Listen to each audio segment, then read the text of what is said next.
Well, this April day has blossomed a beauty. Military Sunday, the tradition of the San Diego Padres every Sunday. The Marine recruits are here, and they will join with another outstanding crowd in cheering Major League Baseball in San Diego. And welcome to Military Sunday presented by USAA. It's the final game of the homestand, final game of the series with the San Francisco Giants. The Padres now have climbed to 500, 9-9, and are just one game behind the Giants in the National League West. And good afternoon, everyone. It's Fun Day Sunday, Mark Grant, and maybe Run Day. Will anyone score runs? Yeah, hopefully so, that the Padre bats really break out and the Padre pitching keep the Giants bats quiet. They've been pitching their hearts out, these San Diego Padres. Hopefully it continues for the sweep today. Well, 2-1 and 3-1 victories. They've allowed only 2 runs and 9 hits total in the first 2 games, and today they give the ball to young Robbie Erlin. He has had 2 days to scout these San Francisco Giants, not only on video, but firsthand here at Petco Park. Robbie's record at 1-1. The nice ERA, not bad, just a skosh in over 3 and 11 plus innings. But look at the strikeouts. I like that. A strikeout per innings pitched. Last time out, though, only 4 2/3, gave up a couple runs. But Dick, the main thing is Robbie Erlin, he kept his Padres close, gave him a chance to win the game. Hopefully he can do that today against Tim Lincecum and the Giants. Well, you hear the name Tim Lincecum, you think Cy Young Award, but there's a bad side of Lincecum. He's had 2 rough games and just 1 good one so far. Tim Lincecum's no-hitter right here at Petco Park last year. He threw 148 pitches. And the one thing I noticed in that effort, a lot of off-speed pitches. The one thing that the Padre hitters will have to look for today, only the fastball 50% of the time. Right. A lot of the times he gets that breaking stuff up in the zone, that's when he can get hammered. So which Tim Lincecum will we see today? Throwing up a lot of goose eggs or a lot of hits for the Padres? Well, we have some controversy down in the Padre clubhouse, and it involves one of our esteemed colleagues here on Fox Sports San Diego. Let's go to Kate Osborne. Dick, you are so right.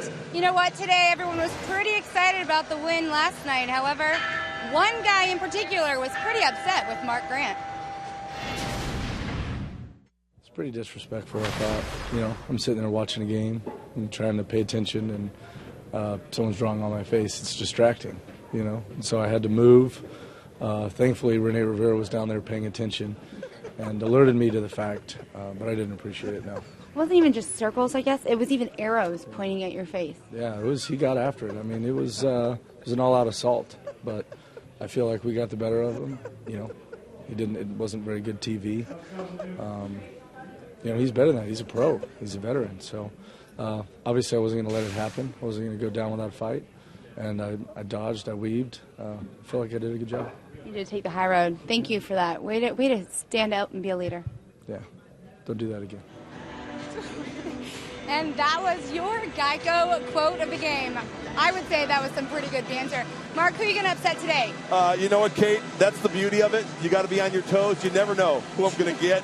Game on. All I have to say is Houston Street and the San Diego Padre bullpen, game on. Did I see you distributing Easter eggs in the ball gloves of the Padres in the clubhouse? Like I said last night, he's our guy. The bullpen guys are our guys. And the lineup for the Giants today: Pagan, Pence, Posey, Morse, Belt, and Arias, as Pablo Sandoval gets the Sunday day off as a starter. Brandon Hicks moves in at second base for the Giants, and Bruce Bochy, Brandon Crawford, and then Tim Lincecum against the young left-hander, 23-year-old Robbie Erlin. Erlin trying to pick up, follow the lead of Tyson Ross and Eric Stoltz. 2 terrific performances by those starters, and he serves up a strike to get us going. Pagan, the top hitter for the Giants, a robust .362. And fouls it out of play. Switch hitter, stronger from the left side. And the scouting report on young left-hander Robbie Erlin: pitch down early, up late. Hopefully chase out of the zone by design. And the good curveball is the key. If ahead, bounce it. Let's see 0-2 right here. He can do so many things. Opens the door, high fastball or bounce a curveball.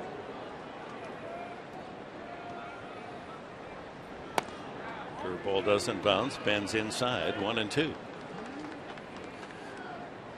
So the Padres have literally shut down the offensive attack of the Giants the first 2 games. Only 9 hits in 2 games allowed. 2-2. And only 2 walks in the 2 games. In fact, last night, the home run by Morse, but the Giants didn't get another runner to second base in the entire game. Out of play.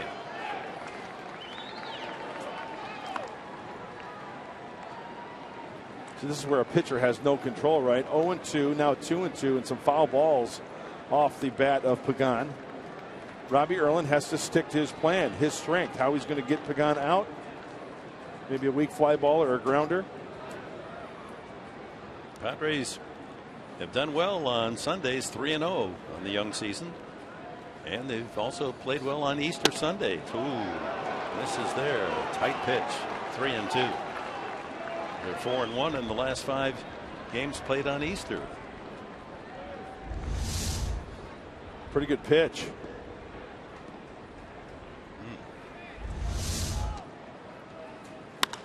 High fly ball behind second. Glasses down. Amarista wants it. Whoa! Hey now.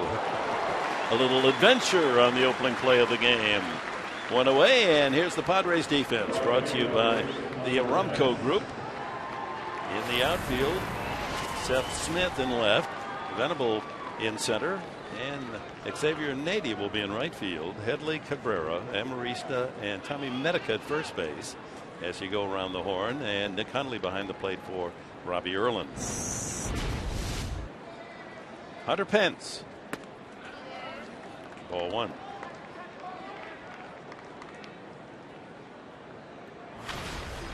Pence with that widespread stance, chokes up on the bat. Oh, you know, whenever I saw a hitter like this, all geared up, I mean, he's tightly wound, right? Go soft on the guy. Some changeups, maybe a fastball out of the zone. We know that he will chase as Peter Sellers gets ready for the start. Is that to your dog? My dog doesn't bite. A Pink Panther on Easter Bunny Sunday. Gato. 2 balls and a strike to Pence. Buster Posey on deck. The Giants have fallen into a team slump. 3-1. One thing that Robbie Erlin likes to do also is bury that fastball down and into the right. He's about knee high. Pence is 5 for the last 23. And he earns his 10th walk of the season. So Erlin all around the plate, but not getting the call from Mike DeMuro. Well, Professor, while we've got a minute, let's take a look at the keys of the game brought to you by your Honda dealers of San Diego County. Continue to pitch your heart out like this pitching staff has done. The rotation in the bullpen, just a great job. Keep the Giant bats quiet. And go for the sweep. Erlin had walked only 1 man in 10 2/3 on the starts, but he was all around the plate. DeMuro tight strike zone early. Here's Posey. And he drills one to deep left center field. That ball is crushed, and the Giants have a 2-0 lead. Number 4 for Posey.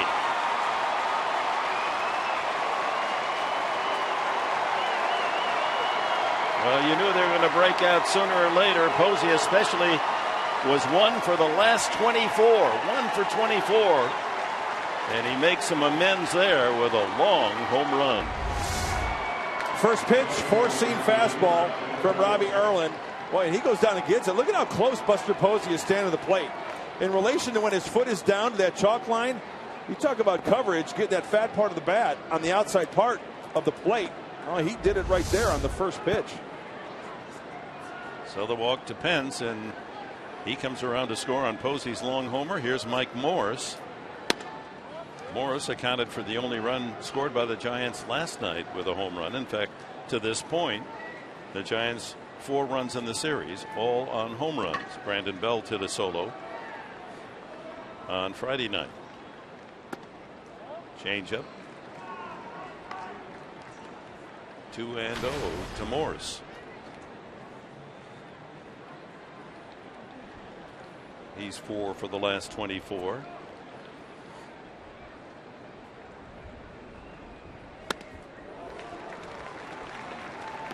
Changeup had him out in front.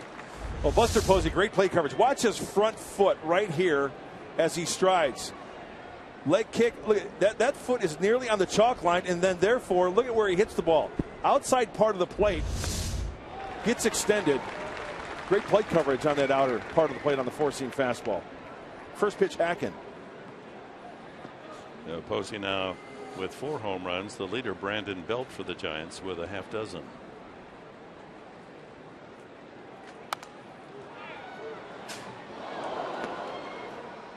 Morse, last night in the 5th inning against Eric Stoltz, went to deep right center field into the sandbox. And that was the only run the Giants would score as the Padres prevailed 3-1 to move to the 500 mark at 9-9. That's a good looking pitch again.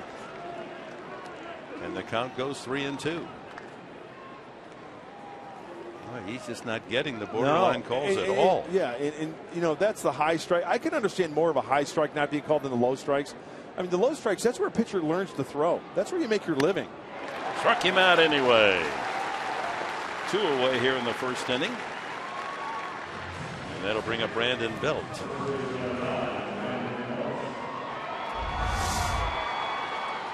Well, a menacing figure, a big swing, can't come up on the changeup. He's the one Giant that's had a good series, 3 for 7 with a home run. Belt. Another 300 average in that Giants lineup, even though they're not hitting well for a week. That one looped into foul territory, long run, and it wasn't hit high enough for Headley to get there. You know, I take that back. I sit corrected. I think that was a fastball thrown by Morse. At first, I initially thought it was a changeup, but a fastball. Let's take a look. They're out of the hand. You can see the rotation and the fingers on top of the baseball. And Morse swing and a miss. That was in his power zone. Yes, it was. Let's hang with him.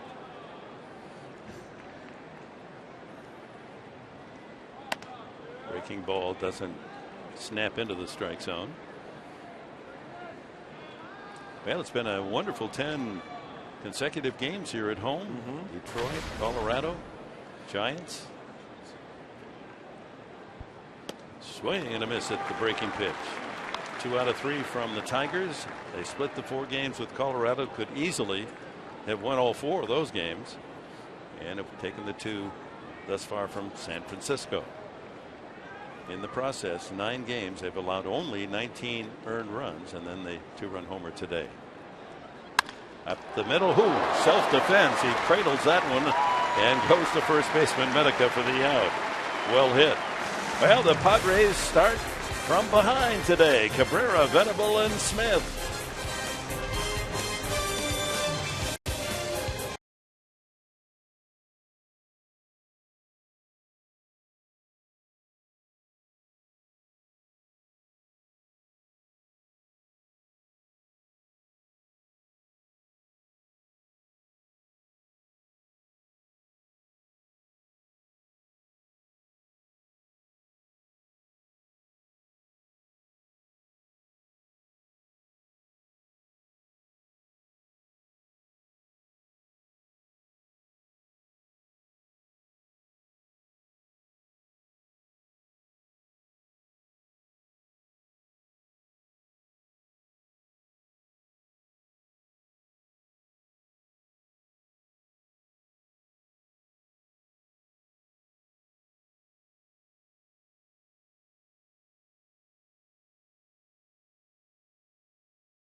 Everett Cabrera leads it off, then Will Venable, Seth Smith, Xavier Nady cleanup, Chase Headley in the 5 spot. Tommy Medica will hit 6 with Nick Hundley 7. Alexei Amarista bats 8th, and Robbie Erlin. Well, Tim Lincecum must feel relieved because the last 5 games, the Giants starters have received a total of 2 runs. Well, he's got 2 without throwing a pitch today. And the scouting report on Lincecum, a lot of off-speed pitches, fastball for show. He's going to throw the fastball about 49% of the time. And he's still a big strikeout pitcher, even in an off season. One of the best in baseball. Last year he went 10 and 14 in a 4.37 ERA. This year 15 innings pitched, 20 hits allowed, 12 runs, 17 strikeouts in those 15 innings, but only 1 walk. That is unusual for him. You can almost count on 3 or 4 from Lincecum. A lot of hittable pitches in the strike zone. Hence the more hits than innings pitched. 1-2. Along with that fastball that he'll throw 49% of the time, he'll throw a slider, a changeup, and a curveball. He's given up 5 home runs in his 3 games. Ground ball left side. Crawford braces, throws, and can't get him. Throw pulled Belt off the bag. And it's an infield hit for Cabrera. He continues to carry the Padres' best average. There goes the no-hitter. You know, like Everett Cabrera's been doing so well. You know, that's an elevated pitch, Dick. And one of the things you've talked about many times is how, first of all, he's hitting the ball well where it's pitched, but trying to avoid the fly ball as well, right? I mean, he'll run into one once in a while, but it's a good sign him getting on top of that elevated pitch, hitting it on the ground. You like your chances for an infield knock. Going the other way, too. Here's Venable at 233, looking for his first home run. Ball gets away from Posey, and on to second, Cabrera. So the Padres, with no one out, have a man in scoring position. Now Lincecum has given up 5 runs in the first inning this year of the 12 he's allowed. Posey set up away this pitch here. It looks like a very catchable pitch for Buster Posey. I don't think that hit the ground. Initially ruled a wild pitch. We'll see if there's a scoring change. Fooled on that one, Venable. A changeup. Let's take a look. Oh, that's got to be a pass ball. That's on the catcher right there. That ball's got to be caught.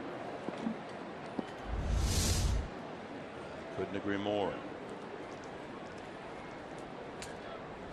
And now squaring and taking high, 2-1.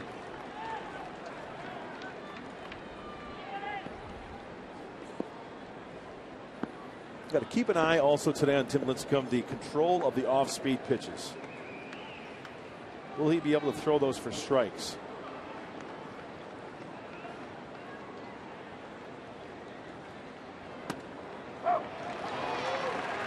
Another changeup. 2-1 changeup, pitching backwards.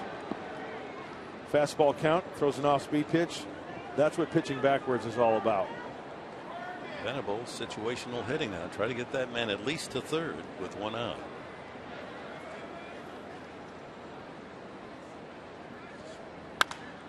Pops him up. Third baseman Arias, edge of the outfield grass for the first down. And a look at today's Giants defense, brought to you by Honda.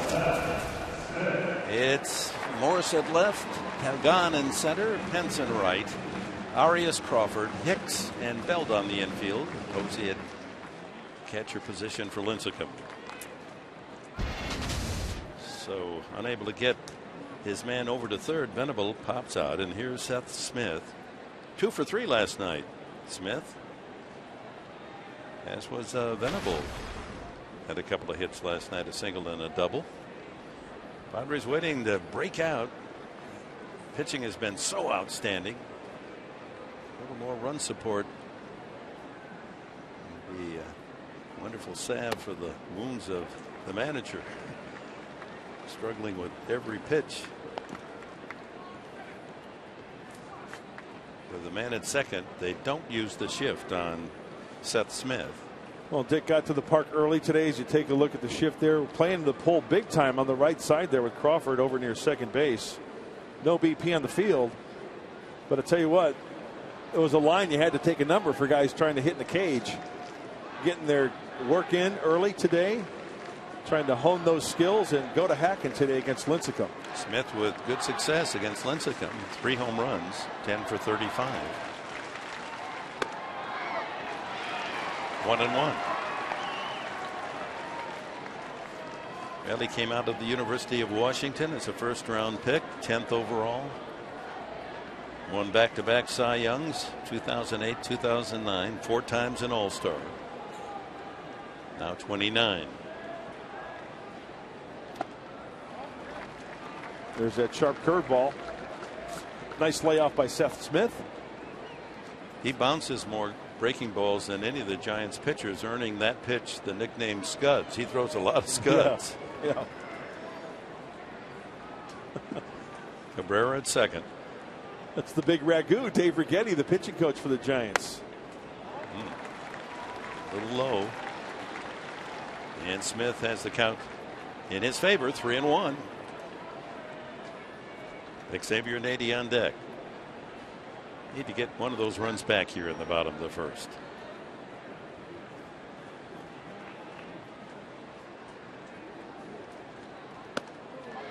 Ball 4. Well, you got to throw a pretty good strike to get the call from DeMuro today. Yeah, interesting strike zone today, huh?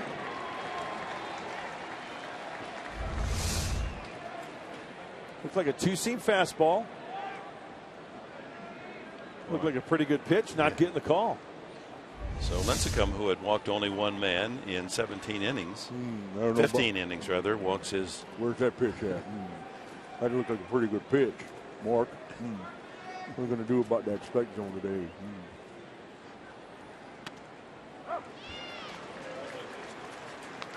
Anthony Hopkins, right? 2 on with 1 out for Nady. 3 home runs and a double for Nady so far. Hey, ball should jump a little bit today, right? If you get a hold of one and elevate it, right? Saw how Posey's ball carried. Fouled away.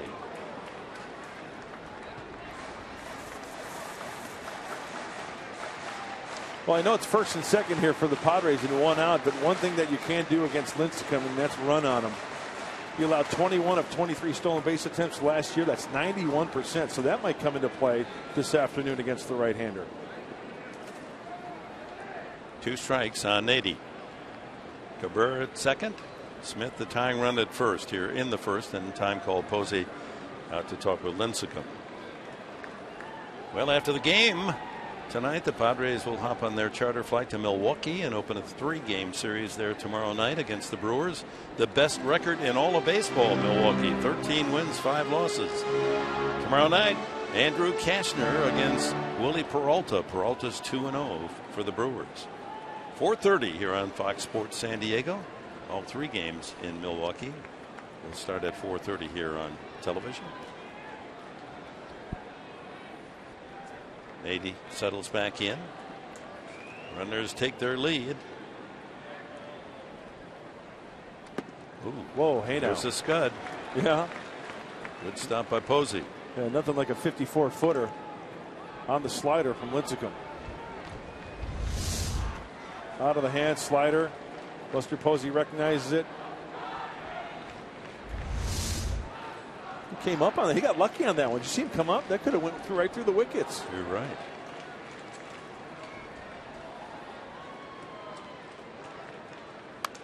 Oh, he had a good cut at that one.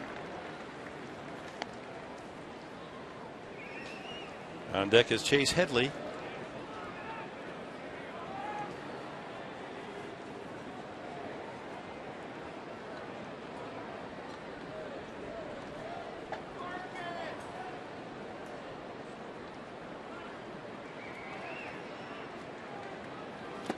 Chases, strike 3. 2 away. Well, it went right back to the slider. So it's up to Chase Headley. And out of the hand. See, that's a different look, right? Out of the hand, it looks like it's going to be on the outside corner. Xavier Nady commits, and as a hitter with 2 strikes, that's tough to lay off. It's very tough to lay off. Headley back in the lineup after 3 games on the bench as a starter, resting that biceps last night, and a single in 4 trips.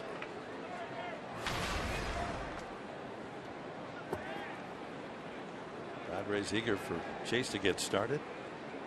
There's a chance to do some damage. 2 on, 2 out.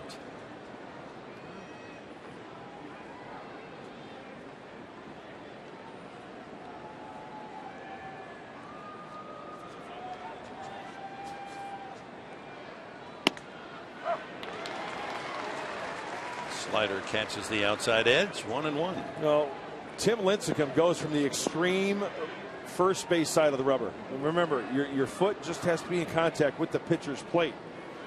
Good inside angle to lefties, and kind of a little bit of an angle away to the lefty on the fastball.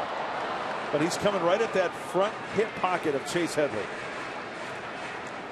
So he'll give up some long balls.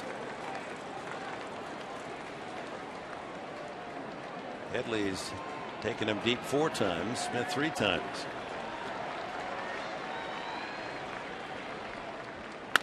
Ground ball to the right side, and the second baseman Hicks there to throw him out. So the Padres get a couple men on, but can't connect with runners in scoring position. 2-0 Giants.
Aboard the Fan Express. USAA is the official military appreciation partner of the San Diego Padres. Sailors from the San Diego Naval Base joining us here today aboard the Fan Express. What a great way to come to the ball yard. Joaquin Arias starts it in the 2nd inning for the Giants. Third baseman, 5 hits and 26 at bats for a 192 mark.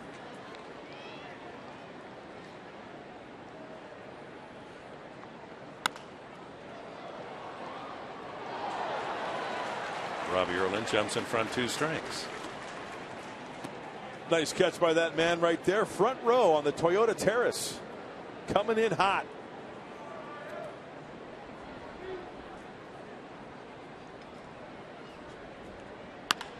Left field, he didn't get all of that one, and Smith waits for it to come down. 1 away. That'll bring up Brandon Hicks. Well, sometimes you have to pitch effective away to get inside and be effective. Look at this pitch here. See how it kind of ties him up? Look at the hands. of Arias. He cannot get extended.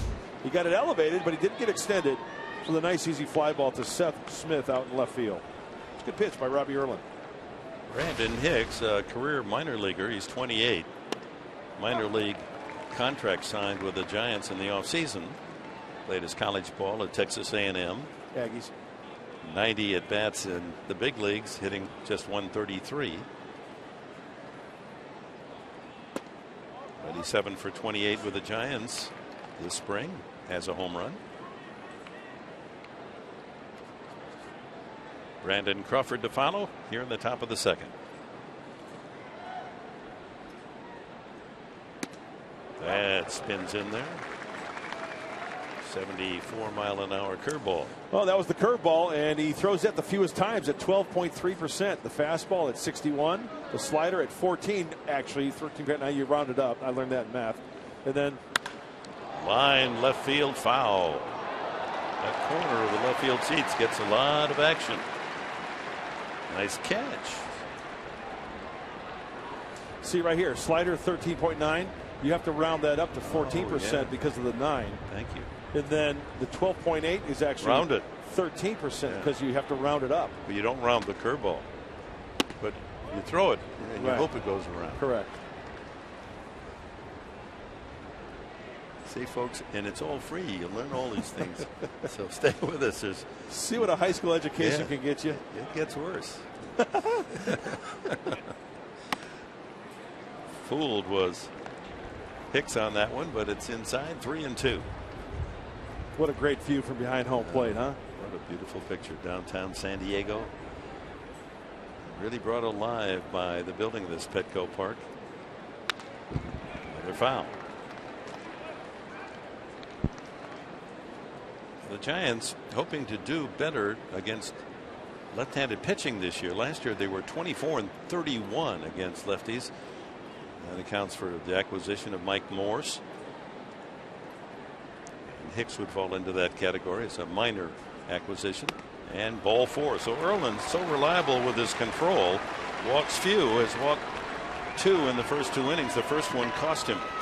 Time now for you to tweet your photo using hashtag SDFanPhoto for a chance to have it shown on our telecast. Brought to you by AT&T. We'll show you our fan photo later in the telecast as Brandon Crawford steps up.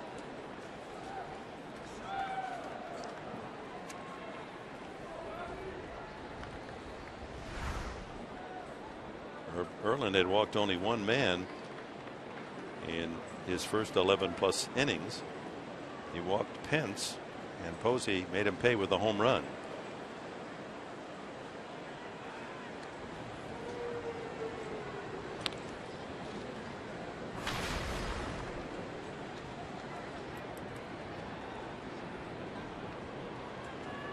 It looks as if with the crowd today, this 3-game series is going to surpass 100,000. It'd be the 3rd series already in April. The Tiger series, the Dodger series, Giant series. Back through the middle, and that one's going to squeak through into center field. Running all the way from first is Brandon Hicks. 1st and 3rd on the single by Crawford. Boy, that was a seeing eye single.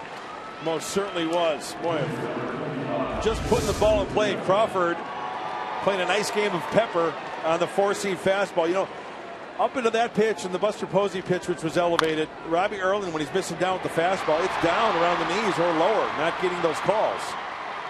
And Erlin falling toward third base on his follow through, and the ball was just past his glove. Now that brings up Lincecum. And not a great hitter, but he'll punch one in there now and then. Possible squeeze situation as well, and Headley comes in at 3rd. That would be the safety squeeze, or just to move the runner from 1st to 2nd. Give Pagan a chance. His lifetime average only 114. He's had a couple of at bats, no hits this year. Came up at San Francisco last year. He had a couple of hits against the Padres.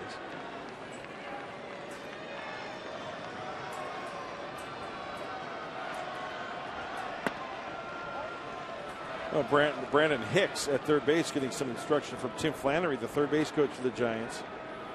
in the event of that bunt, you know, as a base runner, you can gauge it to where if it's down the first base line, you know, they have to catch the ball, they have to relay the ball to the catcher for the tag. So, yeah, on contact, that's different than the suicide squeeze. On contact, as a runner at third base, you can take off. Tip, yeah. 1-2 now to Lincecum. And because it's not a force play, right? The catcher has to apply that tag. It has to be a good feed to the catcher.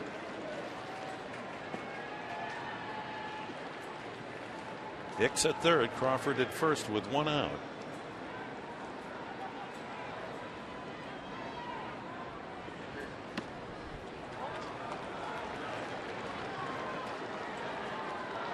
Again, Lincecum, a long study of Tim Flannery's sign at third with 2 strikes on him, looking hopefully to apply that butcher boy chop.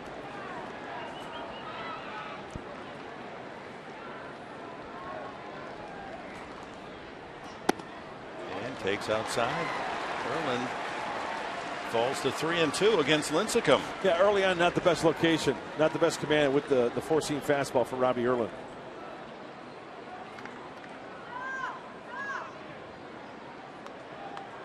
Tim Flannery will flash the signs and then relay that to Brandon Hicks at third base. Tell him what's on. Ball 4. Bases are loaded. But this isn't the Robbie Erlin that Bud Black sent out to the mound. And Darren Bosley going out to talk with the young 23-year-old from Santa Cruz. He'd walked only 1 man all season. He's walked 3 in an inning and a third today. And I know, you know, different umpires have different strike zones, but there's been a handful of pitches already Robbie Erlin has gotten squeezed on. That's where you're taught to throw the baseball. And you know what? Unfortunately, he's just not getting the call. Yeah, that ball certainly nicked the bottom of the strike zone.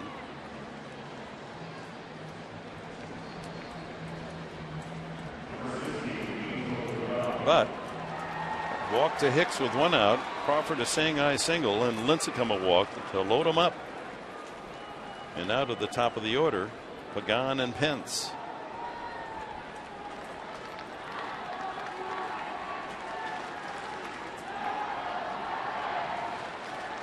Pagan, one of the better hitters with runners in scoring position. 389 is average.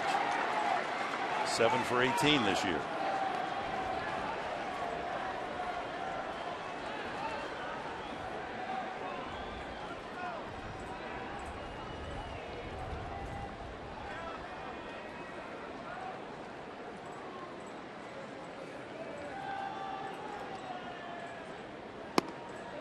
And 1.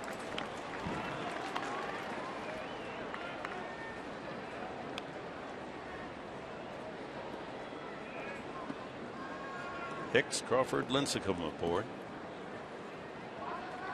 1 out.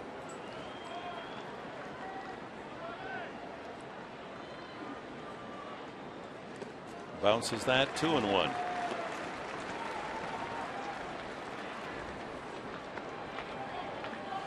It just seems that Robbie obviously falling behind an early action. Don Roach getting loose, not a good sign. But Robbie just hasn't been able to put the Giant hitters on the defensive. Doesn't have really the good feel, the good touch for the curveball or the fastball early on. Well, he could use a ground ball here, turn a double play to get out of this mess.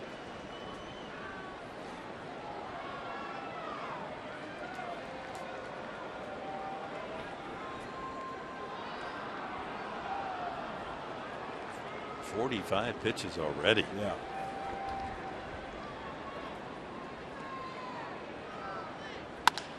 That's it. Line drive, right center field, falls for a hit. That'll score a couple of Giants. Pagan comes through again. It's 3-0 and now 4-0. As Hicks scores and so does Crawford on a single by Pagan.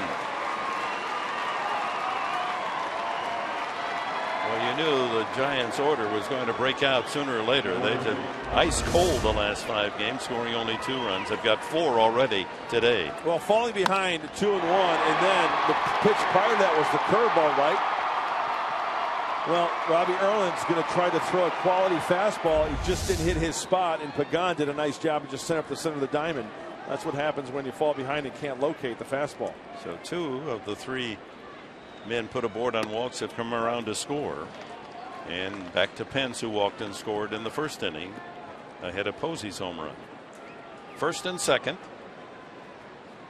Still only one out.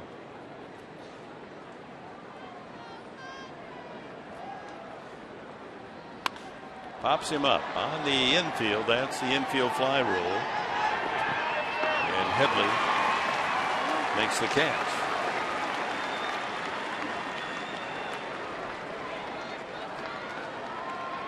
Two away to Posey. If you're just joining us here on Fox Sports San Diego, here's his first at bat. He nails one deep to the bullpen area. That's after Pence had walked. Posey's fourth homer of the year. Got the Giants off to a 2-0 start. They've scored two more here in the second on Pagan's bases loaded single. Robbie Erlin trying to get out of the inning at 4-0 down. 0-1.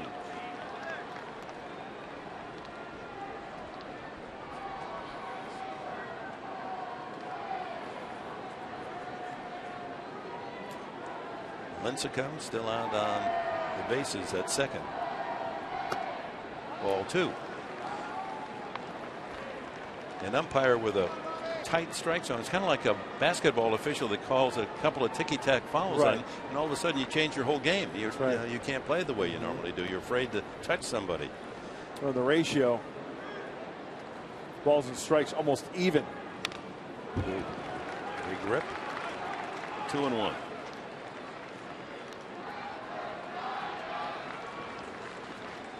The Giants scoring only 2 runs in the first 18 innings of the series. It's an angry bunch that came out to the ball yard today, helped out by the wildness of Erlin.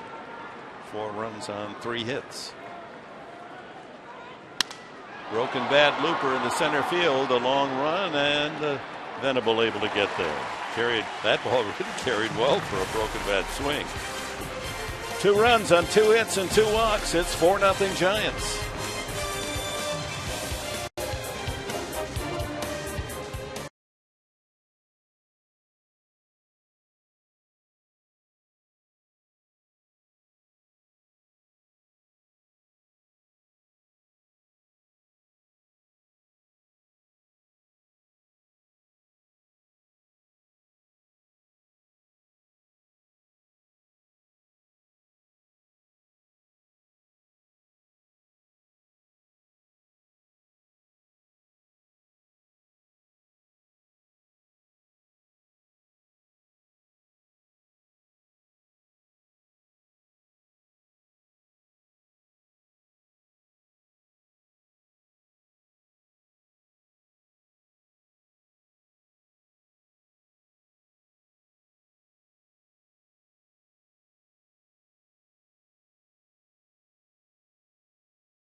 Everywhere. Visit your local GMC dealer today.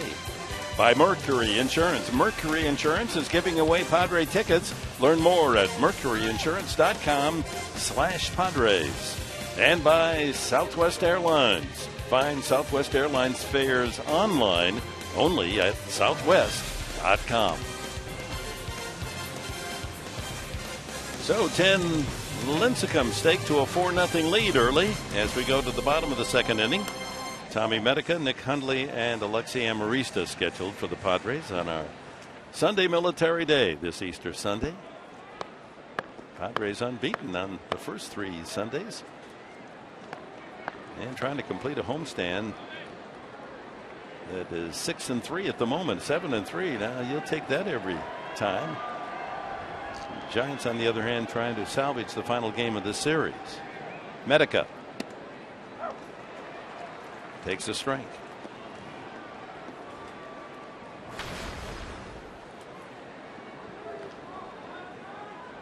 Tommy at 174 with a home run. Pulls it foul.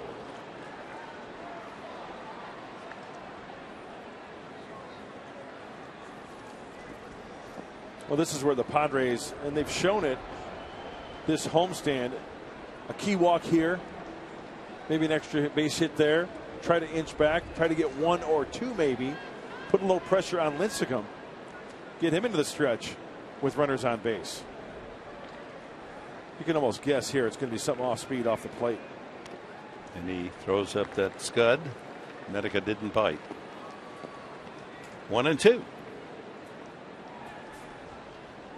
Tough against the Padres in his career. 13-6. Lincecum, including the no-hitter last year in July. And here at Petco, 7-3 his record. So Padres knew they had a tough hombre out there on the mound. Swing and a miss, strike 3. That's the second strikeout for Lincecum. 91 on the fastball. America's new sports network is the place to turn before every slam and every goal and every game, with America's pregame only on Fox Sports 1 and streaming live on Fox Sports Go. Tune in to America's pregame weekdays at 3 o'clock Pacific time, only on Fox Sports 1. To find Fox Sports 1 on your cable satellite provider, go to foxsports1.com. Nick Hundley, he's had home run success against Lincecum. 11 times against San Francisco. He has homered 11 of his career 46 homers. That one looping into right center and falling quickly in front of Pagan for a base hit. Hundley with the Padres' second hit. And that'll bring up Amarista. One of the few fastballs probably over the heart of the plate that you might get from Tim Lincecum. And Nick does a nice job of fighting it off. Elevated, yes, out of the reach of Pagan, Hicks, Pence. That's what happens when you elevate it. You can dump it out there into the shallow outfield. Yeah, those flare singles look just as sharp as a line drive in the box score tomorrow. See if the Padres can do something about it as Amarista steps up. He's hitting .265, strike 1.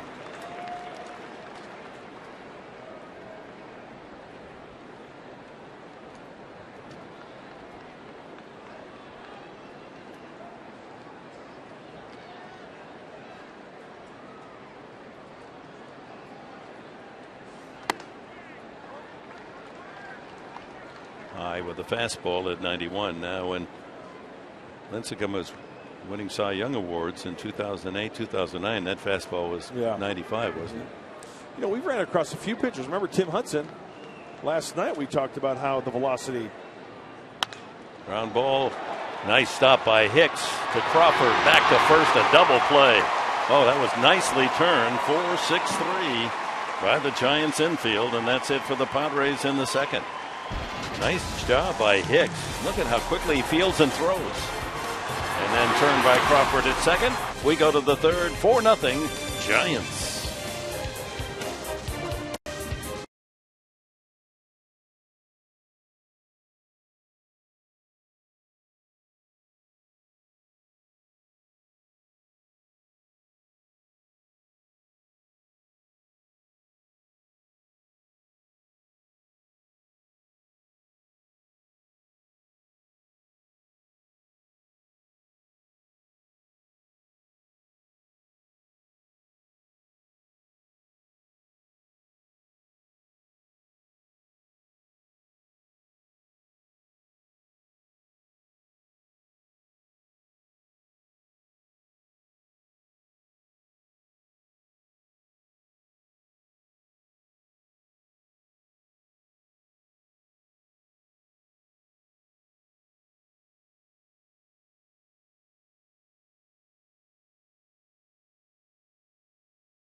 I think you might be right, but this food's pretty incredible. I'm here with Pete Nager from Seaside Market, which is located between Section 105. Now, some people may know Seaside Market from their Cardiff location, but Pete, we're talking about the ballpark location. What's it all about? The ballpark location is something that you can experience in the shopping experience, like a little grocery store. You can come and get your fresh foods. You can also get your healthy snacks, and also this tri-tip we have here in the dinner as well. We're known for is called the Cardiff Crack, is what everybody names it. I didn't do it, but our neighborhood did. So that's what it's all about. So you can pick up your fresh meals and do your shopping experience at the Petco Park here. Now, what makes this sandwich so incredible? You know what? It's a marinade we had about 15 years ago we developed, and ever since then we just became really known for that. And that's our signature item right here. And you can pick it up at the grocery store at either one of the two, Section 107, 110, and also 129. Thank you, Pete. Seaside Market, it's definitely something you want to check out. It's not just ballpark food, it's a complete experience. Dick and Mark? Yeah, I've talked to some young people who are really diet conscious or vegans, vegetarians. They say, yeah, you can go here and get really some nice food and stay on your own diet regimen. Mike Morse, and then Brandon Belt and Joaquin Arias in the third for the Giants. Morse struck out the first time. Hits this one high in the air to center. Glasses down, Venable. One away. And let's just take a look here at Petco Park, the Seaside Market. Look at this. In a ballpark. Very nice. It's like going to your corner grocery. Yeah. Almost like a farmer's market, right? You go out there and you can see the fresh vegetables and tri-tip. Is that tri-tip? I think it is. Yeah, that's the sandwich with the secret sauce.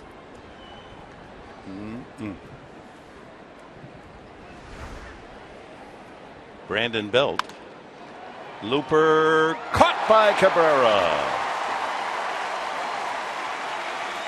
And Cabrera flipping that ball back behind his back, almost as if he might have aggravated that knee in coming back down there, because that's how he hurt himself a couple of nights ago, remember?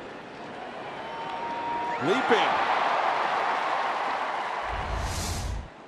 His best impression of the FTD florist man, delivering the bouquet of flowers. Coming up with the big catch. Joaquin Arias flying to left his first at bat. Well, the pattern so far for Robbie Erlin, fly balls.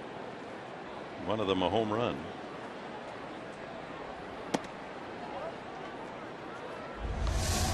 See, look right there. He's got a couple of roses and a tulip to deliver, and watch out! Watch out! Sunflower. Oh. He's delivering it to Houston Street. He's going to take it out to Houston. Oh, he loves the carnations, Houston. What's the state flower of Texas? The cactus. The bluebonnet. Oh, get a little help from the audience. I'd like to thank Sheila Simpson, our lovely and talented stage manager, coming up with that one. Line to Headley. So a couple of line drives. Belt and Arias right to Padre gloves. And Erlin will accept it. A 1-2-3 inning.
financial needs of current and former military members and their families.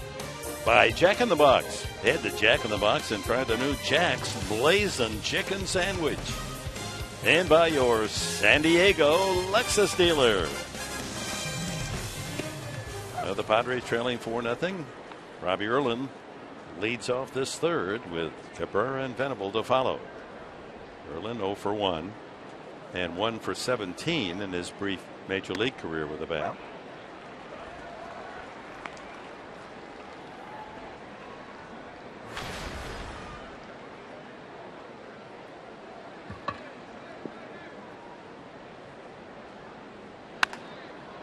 Took a good cut at that one.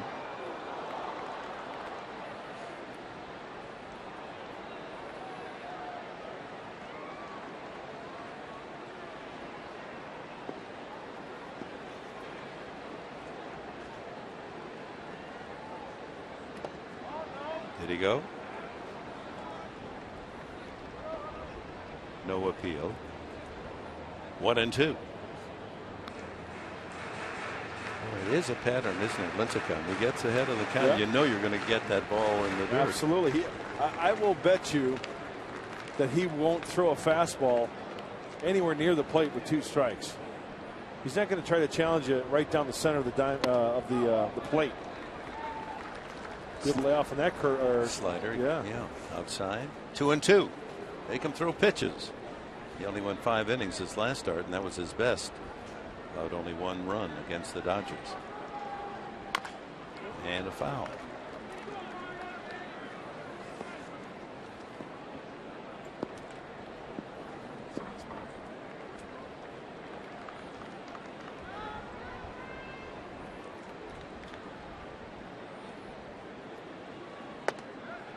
Full count. Well, Erlin walked Lincecum.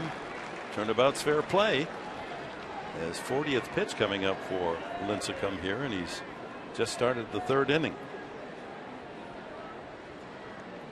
Might get the fastball now. He does, and hits it high in the air to center. Pagan backpedals and waits. 1 away.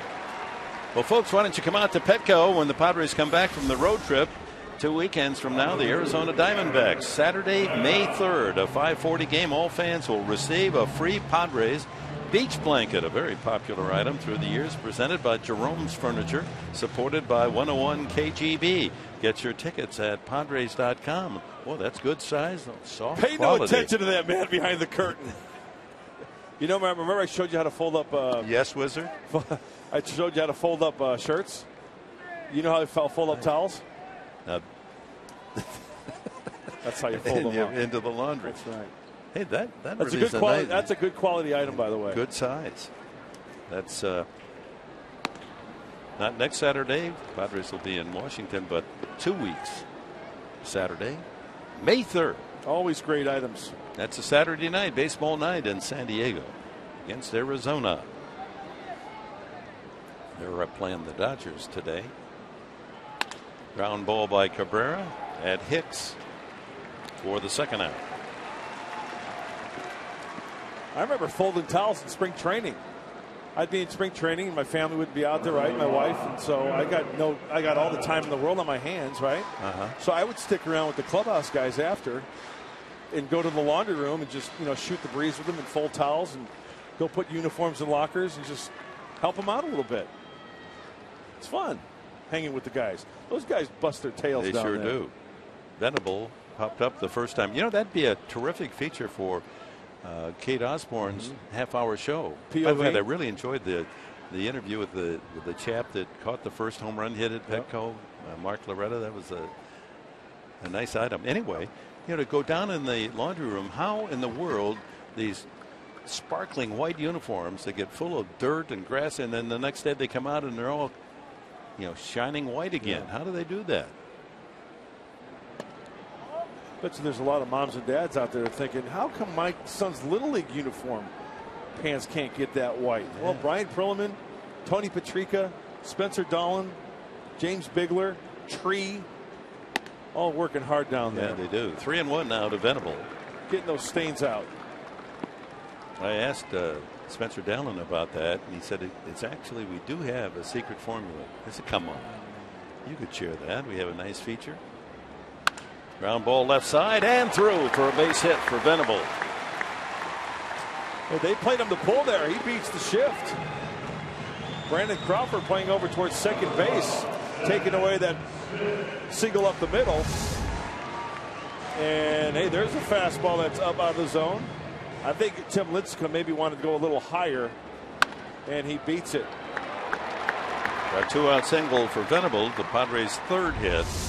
All singles. Hundley and Cabrera with the other two. Seth Smith walked his first time.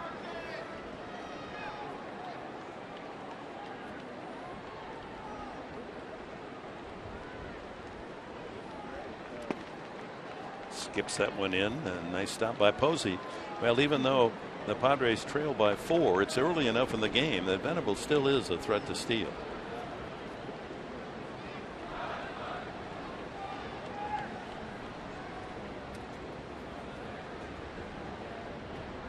Outfield pretty straight away.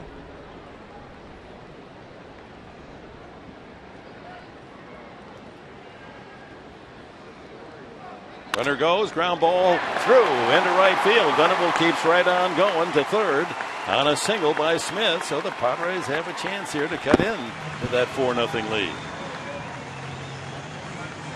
Well, Lincecum falling behind 1-0. And with the 4-run lead, you know, he doesn't want to give any free passes, right? So Bud Black puts the runner in motion. A good pitch to Hackett right down the middle. First third action with 2 outs. I told you that in only 15 innings coming into this game, Lincecum had offered 5 homers. Well, wouldn't this be a sweet time for the Padres? Nady up with 2 men on. He's got 3 home runs. Up high, ball 1.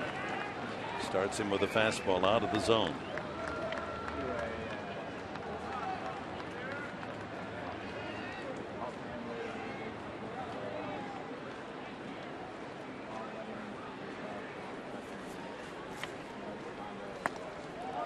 A lot of pitches up in the zone.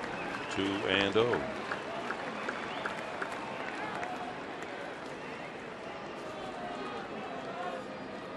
Well-traveled Nady. Spent a brief time with the Giants in their World Series year a couple seasons ago. Ball 3. Okay, you're Bud Black. 3-0. 2 men on, 2 outs. You're down by 4. Hey, if you get a fat one, why not, huh? Green him. Green light. Veteran hitter, if it's not his pitch, can lay off.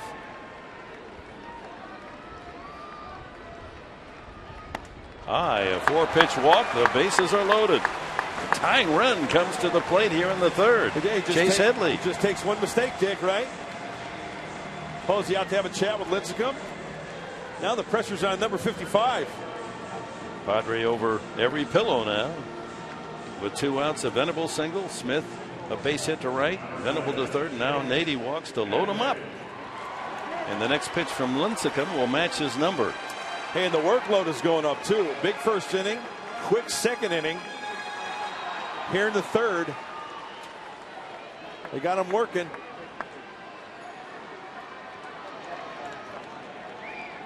Outfield playing straight away against Chase Headley. Right up the gut in center field is Angel Pagan.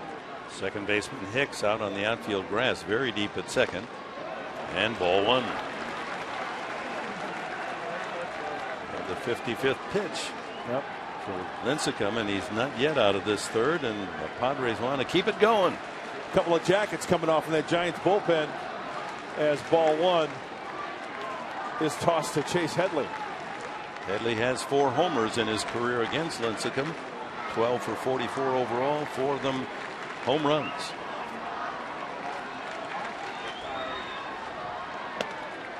Strike. Fastball at the knees. Well, Mark, it's situations like this the Padres need to capitalize on. They do. They got to come up with big hits, and they have been this homestand, but this is a huge situation in this game. Outside, 2-1. Oh, this is the action pitch coming up. 2-1. Lincecum doesn't want to go 3-1, and Headley sitting on a pitch that might be to his liking. 2 outs, all 3 runners ready to roll. 3-1. Hey, remember, that's the pitch that Mike DeMuro, the home plate umpire, wasn't giving to Robbie Erlin either, right?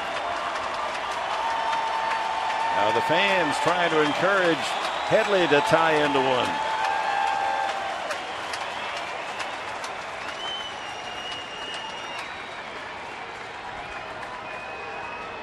Line drive, fair ball into the right field corner. Venable scores. Here comes Smith.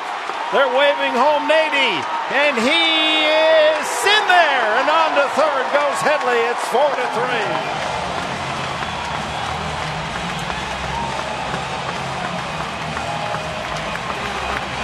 Chase Headley cleans them up with a triple.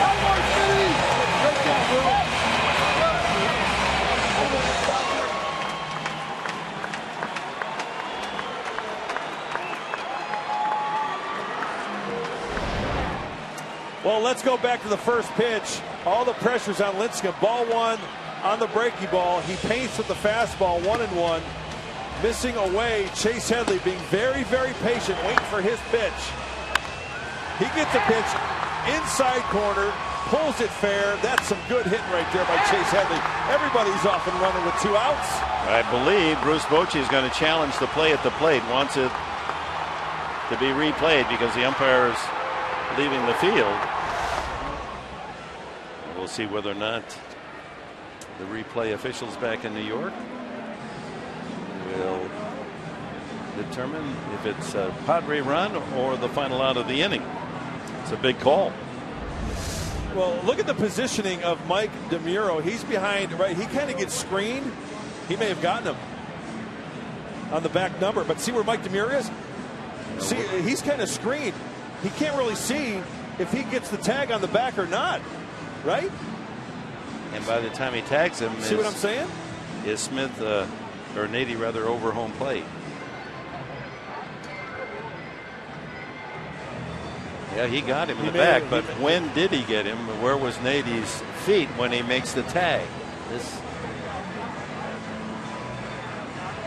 kind of tough there because X is screening his hand as he touches home plate, right? On that last one. Is there enough evidence there to overturn the call on the field?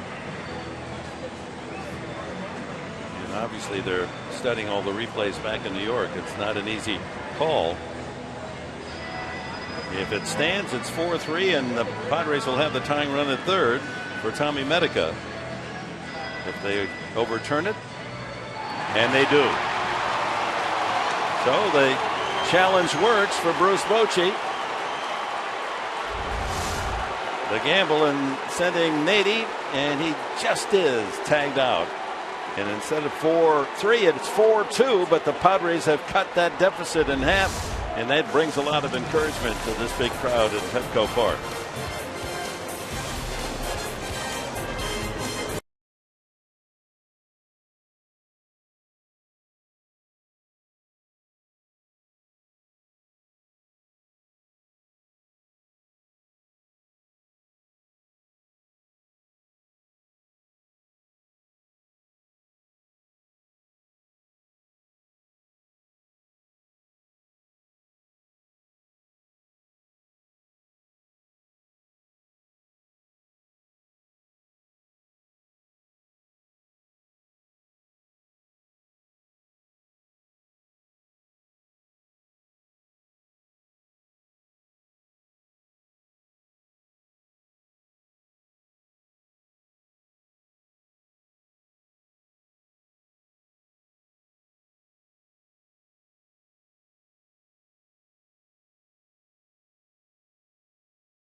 And it's a 4-2 lead for the Giants as we go to another line drive to Headley.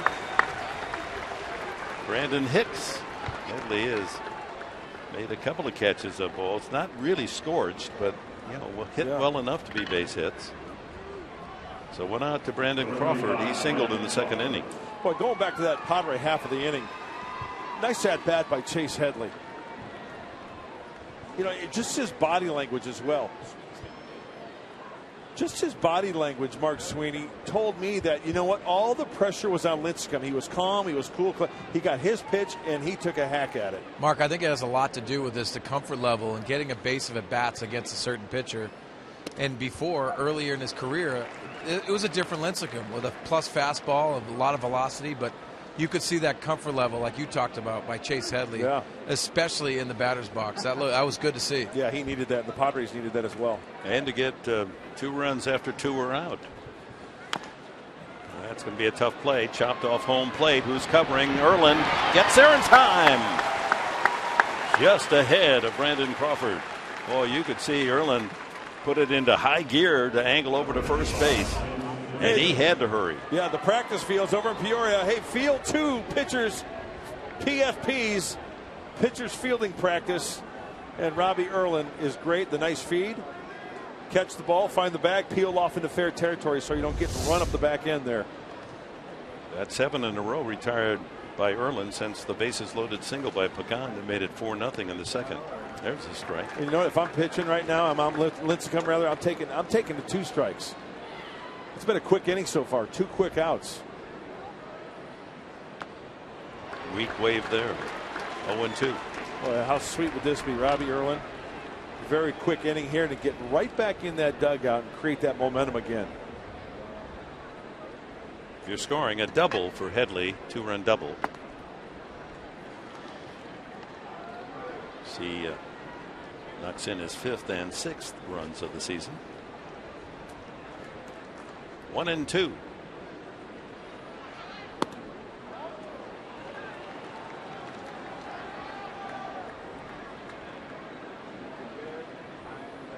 Lincecum walked in the second inning.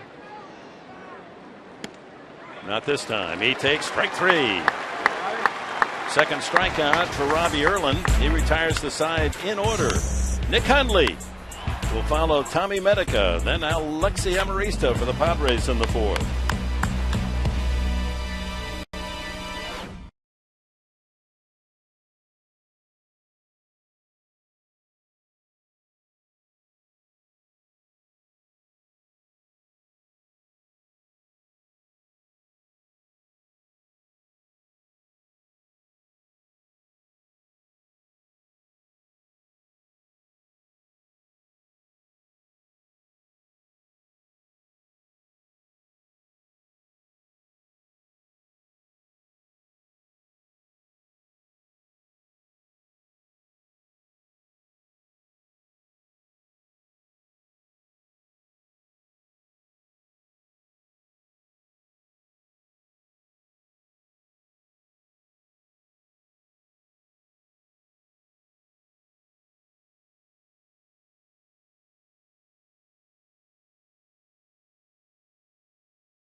Our Southwest Airlines military spotlight on the Mike Company 3rd Recruit Training Battalion, U.S. Marines and their DIs with us up there in right field. Great to have them aboard.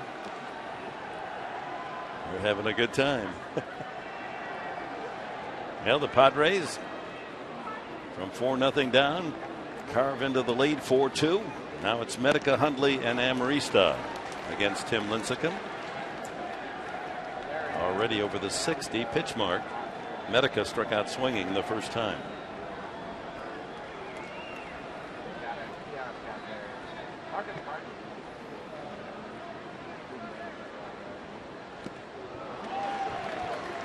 You know, Mark and Dick, we've seen Tommy Medica in a base of at-bats now. Now it's the adjustment phase. He has to try to shut down his swing, shorten his swing just a little bit. He still has that power. Sometimes you got to back off a little bit and let the game come to you a little bit. We always talk about slowing the game down. That's what Tommy has to do right now. And in this situation, Mark, 1-2, Lincecum just bounced one. You almost have to anticipate another one bounced, huh? Yeah, Struck him out. It's unfortunate because they're realizing now they don't have to throw Tommy Medica a strike. Right.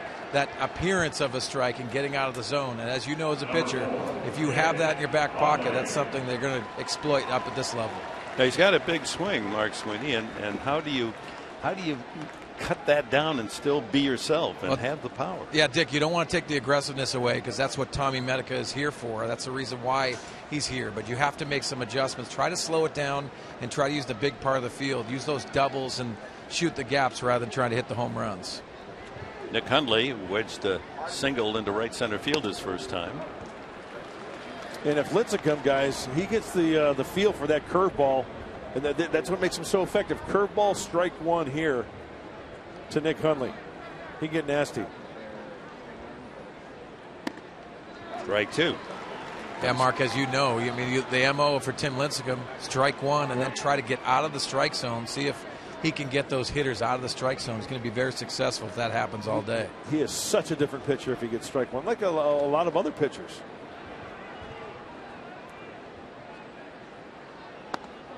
Did he go? No, says first base umpire Hunter Wintelstedt.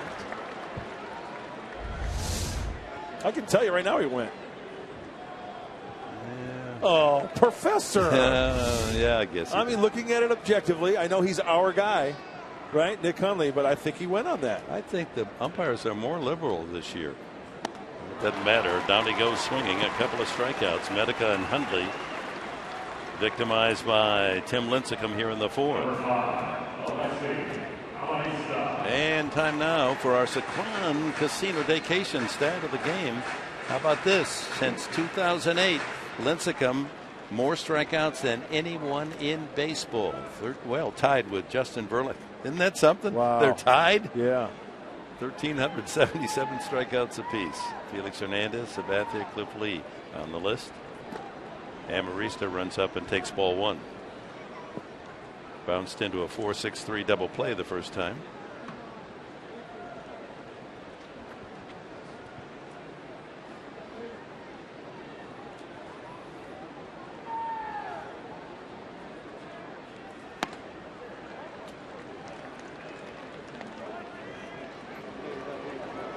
That statistic of Verlander and Lincecum being tied after 6 years, 7 seasons of pitching. Did you see the Miguel Cabrera, Henry Aaron stat in the paper? I did, and that was unbelievable. What was it, home runs, RBIs, and average, I think. Average? Exactly the same for all three at the same age. At their 31st birthday, the numbers were identical. Unbelievable. I had to read it twice to make sure I was reading it correctly. You know what that is? That's baseball. 3-1 to Amarista, trying to get aboard here with 2 outs in the fourth. Padres did their damage with 2 outs in the last inning, and a walk to Amarista. That's the third by Lincecum. Hey, get ready. It's coming. First of 3 Padres Beer Fest Friday. May 2nd when your Padres start a 3-game series against the Diamondbacks. First pitch is at 7:10, but the first pour is at 5 o'clock. Don't wait. Get your ticket. You'll get 4 Friar Funds plus a Beer Fest t-shirt, all for as low as $40. Go to Padres.com/beerfest today. Cocktails.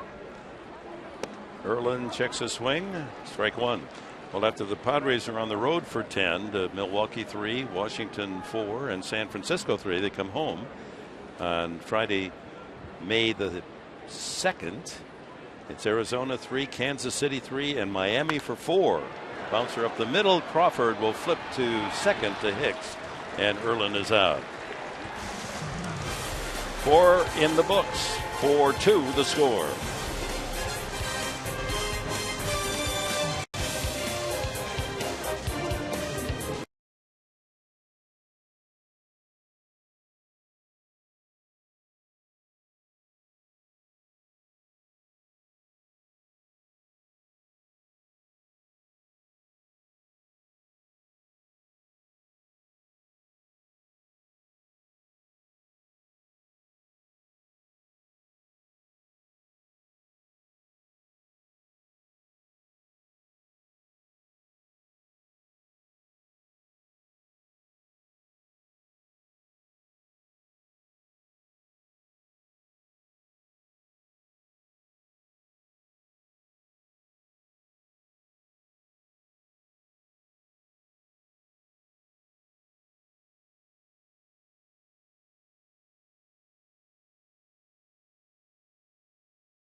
Easter Sunday here at Petco. Boy, they had some, well, they weren't hunting eggs over against Milwaukee and Pittsburgh. In Pittsburgh, that's a triple by Carlos Gomez. He's got a little hot dog in him, Gomez, and Garrett Cole, the pitcher of the Pirates, didn't like it, and look what happened. Pretty good skirmish. Oh. Wow. Some heavy uppercuts thrown there, right across us.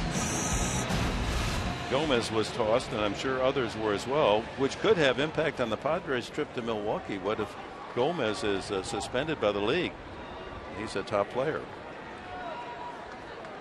We'll know tonight when we hit Milwaukee town. Pagan leads off the top of the 5th.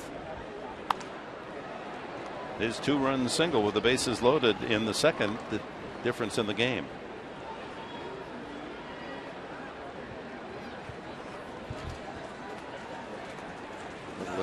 Nourishment there for Lincecum. I don't know why I'm just laughing. It's just line foul. That's down into that left field corner again. Oh, if you're ever going to bring a glove to the ballpark, if you've got those seats, yeah, you better pack some leather. And watch your chiclets. Yeah, no kidding. Watch the soup coolers. You got to be heads up. Yeah, give it to a kid. There you go. Oh, that a boy, Engelbert. Gone backed away from that, but it wasn't that far inside.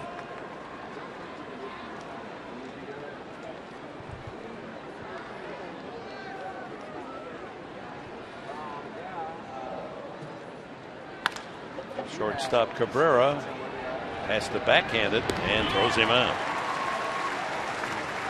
That's 9 in a row retired by Erlin. Well, here's a look ahead. 3-game series tomorrow night. It begins in Milwaukee. Ron Renneke, a former coach with Bud Black with the 2002 Angels as they won the World Series. They have the best record in baseball, 13 wins. No one can match that at this point. And look at the pitching, 2.82. 4th best in the big leagues. Braun is back hitting, 5 home runs, and Gomez, who was just involved in that embroglio, he has 5 home runs.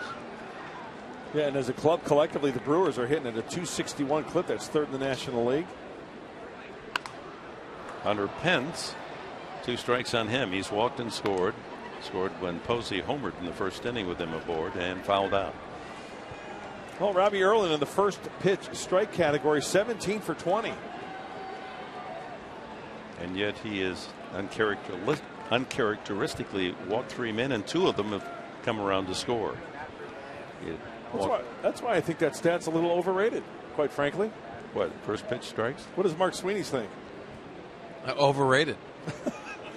Yeah, and it's a legitimate discussion, right? I mean, that's why I think ball strike ratio overrated. I've seen many times when a guy will throw 100 pitches, 50-50, and he's throwing a shutout. Yeah, you hear pitching coaches preach it all the time. First pitch strikes. Get ahead on the count. 2-2 to Pence. Almost looked like Pence on that pitch was going to throw his shoulder out there and take a hit batsman.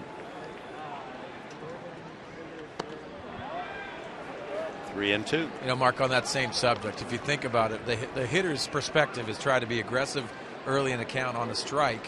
And if you're not doing that, then you've got to try to get into those hitters' counts to benefit those mistakes that those pitchers make.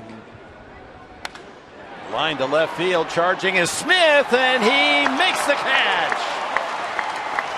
Did not hesitate at all. Crack of the bat, Smith rushed toward home plate and able to take a base hit away from Hunter Pence. Good play. Hey, Mark Sweeney, you played the outfield. This is one of those do or die plays. Yeah, do or die, because you're committed, Mark, first and foremost, and then you have to get your body in position to try to keep it in front of you. But an outstanding play by Seth Smith across his body, and very difficult because that ball is coming and it's going downward, almost like a sinker by a pitcher. But great play by Seth Smith. And if that gets by him, Venable's a long way away in center field. So thanks to some fine defense, 10 straight retired by Erlin. Posey, 2-run homer and a fly ball to center. You know, there comes a point of no return. I'm going Kansas on you, Sweeney. Okay, Toto. No, there comes a point of no return, right? Where you commit, you have to. You can't go in between. That ball skips by you. You do. Every outfielder is always going to say that first step really indicates what you can do. And his first step was the right one, correct one, and he had to be aggressive. Swing and a miss. It's easier to make that play in left field because you understand if you're playing in right field and that goes by you, it's a triple. Yep. But you go in left field, you have trust in your center fielder to back you up, and hopefully at worst it's a double. 2-1 to Posey. 3 balls and a strike.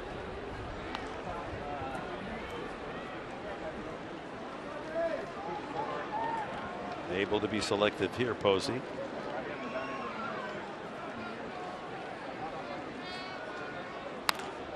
Holds it foul.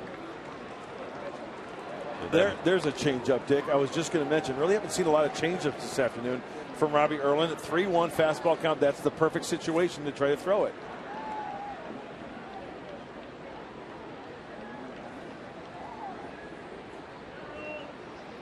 Slow curve, fly ball to right. Toward the line goes Nady and makes the catch in fair territory.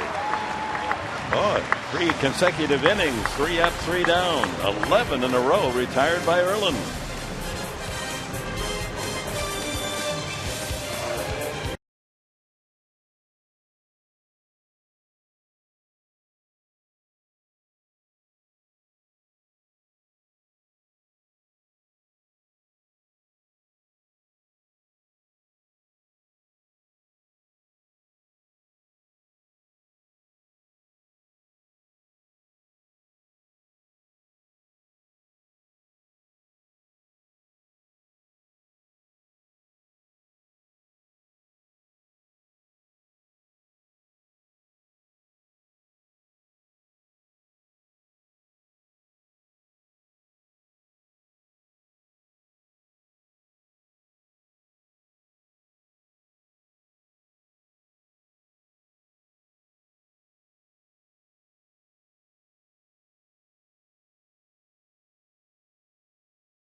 Fox Sports San Diego.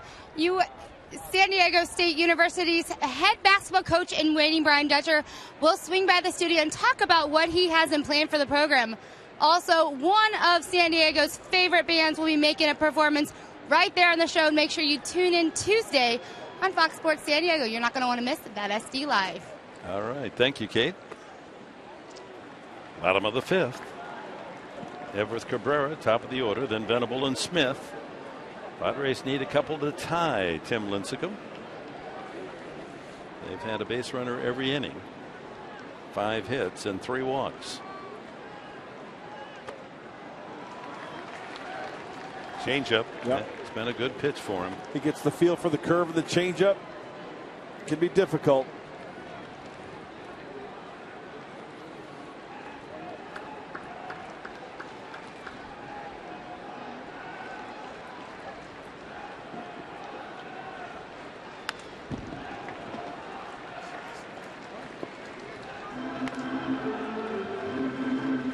Cabrera with a single and a triple last night.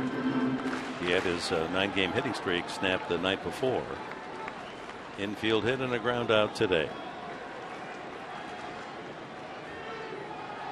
Well, good luck to those young men, huh? Up there and enjoying a big league ball game. That's an All-America team.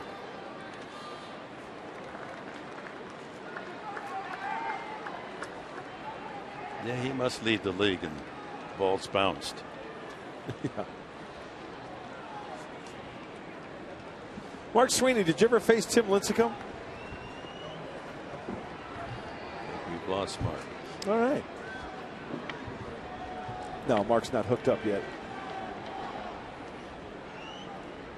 Up the middle, and that's going to shoot through to center field for a base hit. Leadoff man is aboard as Cabrera has his second knock.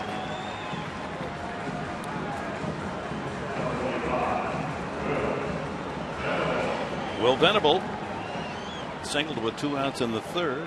Smith followed with a single. Nady walked to load the bases, and Chase Headley rattled a double into the right field corner to knock in 2. Nady thrown out at home plate, trying to make it 4-3. That was the play that was reviewed on the challenge by Bruce Bochy. So Bochy still has a challenge since he was correct. Mark Sweeney, I wanted to ask you, have you ever faced Tim Lincecum in your playing days? I did, and I faced him with that high velocity fastball that he could pitch up at your letters and then also have that changeup split combination. But yes, I was a teammate of his when he came on. Outstanding start, but not a good time to face him. What were the results? Not good, probably. I don't know. I have to go back to it. Yeah, please look it up. But I'm saying I was on the short end. Okay. Venables worked the count to 2-1.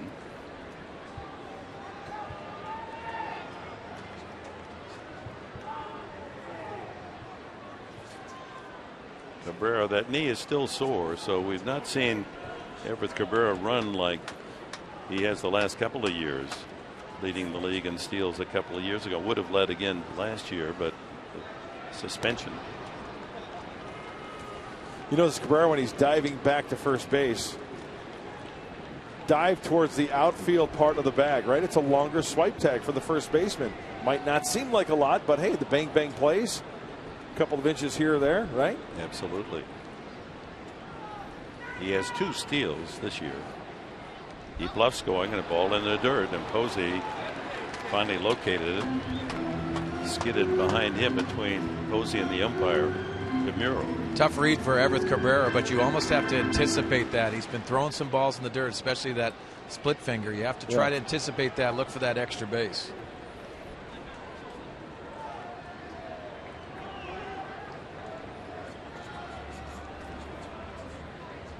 Two and one to Venable. Cabrera goes.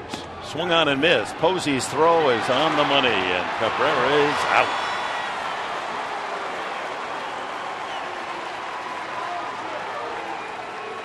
Posey with a quick feed. Of course, he was an infielder, high school and college at Florida State. Look how quickly he releases. Straight up to the ear. Snap throw. Very close, huh? It was close. The ball beat him, but I'm not sure that he got the tag on before Cabrera got his hand on the bag. No challenge by Bud Black. Let's check it again. Yeah, you got to call him out. Yeah. Now the count full to Venable.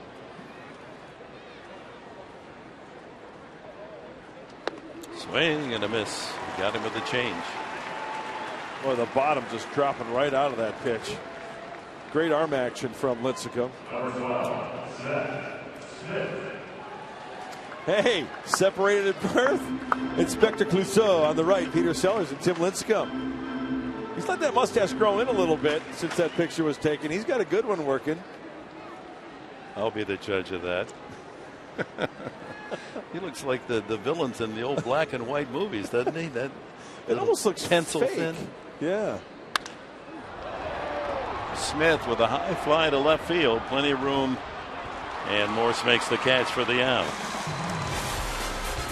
5 complete. It's still 4-2 for the Baysiders.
To the score, and it's time for the Southwest Airlines spray chart as Mike Morse steps up. Oh, power hitting right-handed hitter for Morse. You know what? Looks like he's got a pretty good idea up at the plate. 8 to center field and then splitting it between left and right. You think of Morse as more of a pull hitter. Yeah. He has struck out and flied to center, homered last night. Ball 1. So Erlin, after giving up 2 runs on the Posey home run in the first, walked a couple in the second around a single by Crawford and then the 2-run single Pagan. Since then, he's held the Giants in check.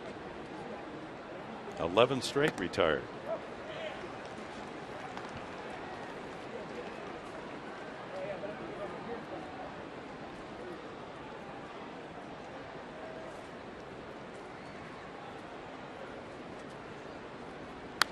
Line foul. There it is. Down. That's the foul ball corner. Yeah. Well, Morse was quick to that one on the inside part of the plate. That customer's going home happy, but Morse likes to get extended. He was quick on that fastball in. How about a changeup away right here? How about a Fresca? Oh, I tried to go up the ladder. Fastball at 90. Runs the count to 2-2. See if he sets up that curveball with that high fastball right there.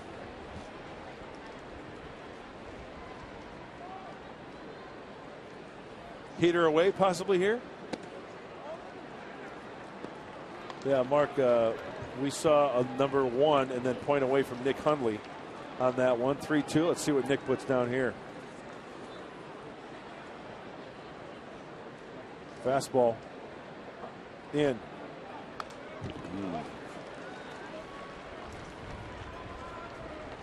That was is right into the letters, but in the heart of the plate.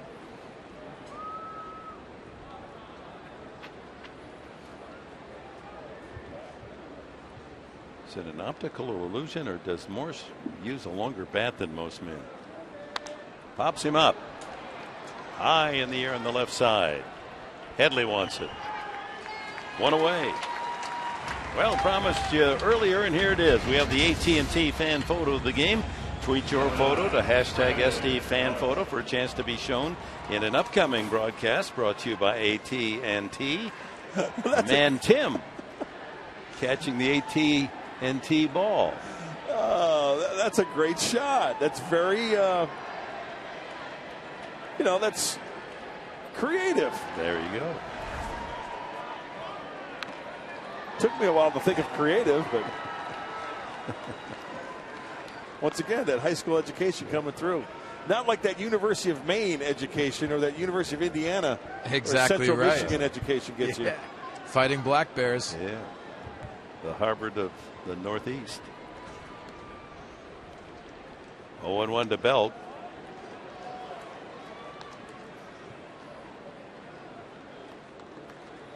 I think Robbie Erlin has really showed us something today, guys. I mean, bouncing back after giving 2 and 2, throwing up 3 bagels there in the 3rd, 4th, and 5th.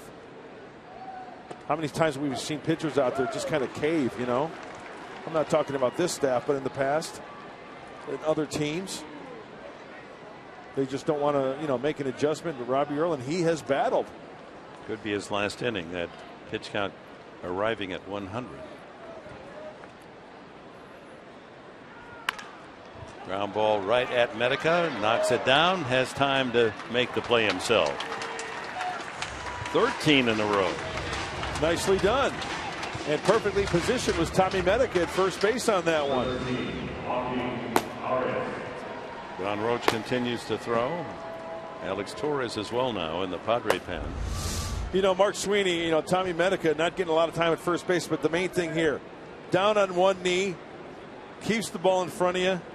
Almost like Walter Matthau in Bad News Bears when he was teaching the kids, get down on that one knee. Bounces in front of you, just keep it in front of you. You have time at first base, but yes, that's it. Taking ground balls off of fungo necessarily isn't the same from balls off the bat, but nice job by Tommy Medica. Nothing wrong with that. You got time over at first base. Joaquin Arias is flying to left and line to third.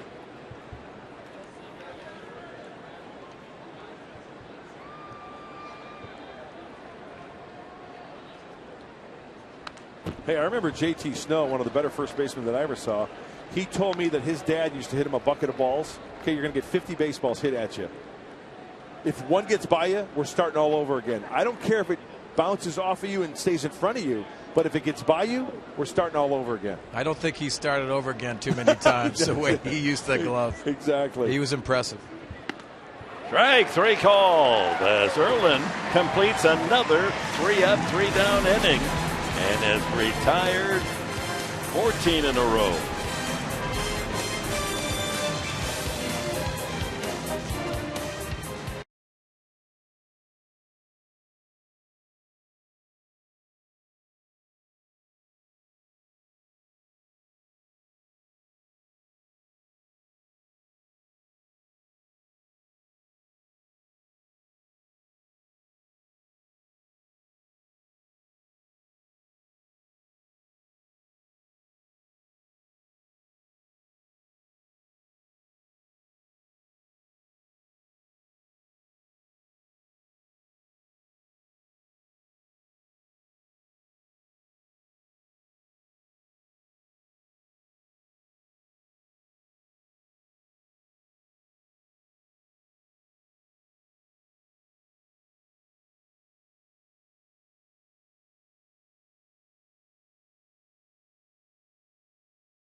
4-2, the Giants lead it. Padres have had a base runner every inning. Total of 6 hits and 3 walks from Lincecum.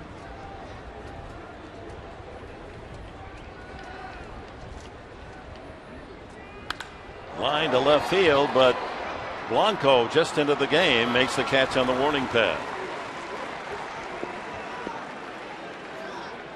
Chase Headley, last time up with the bases loaded, doubled into the corner. Mark Sweeney, go through that swing. Yeah, Dick, you look at the pitch previous, the 2-1 pitch, and this is the pitch that really swung the at-bat. Bruce Bochy wanted it, Buster Posey wanted it, so did Tim. 3-1 count, you're in a hitter's count, and then you can fire. You get a mistake. Nice hitting by Chase Headley. He is comfortable against Tim Lincecum, seeing the ball out of his hands. Takes ball 1. Well, Nady hit it right on the sweet spot, but that laser right to Blanco was playing deep and left. 2-0. Lincecum reaches the 90 pitch mark. No, Willie Blair talking to Alex Torres, the left-hander for the Padres, and Willie Blair going over the lineup. Pitcher spot coming up third next half for the Giants. Giants have Hicks, Crawford, and Lincecum scheduled in the 7th. And one left, Blanco's in the game, as Dick mentioned, in left field, so scratch him off of your scoring. And the 3 switch hitters: Sanchez, Sandoval, Adrianza on the Giant bench. All switch hitters.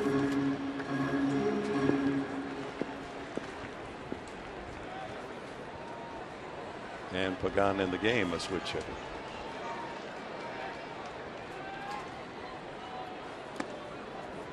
Inside. Full count to Headley.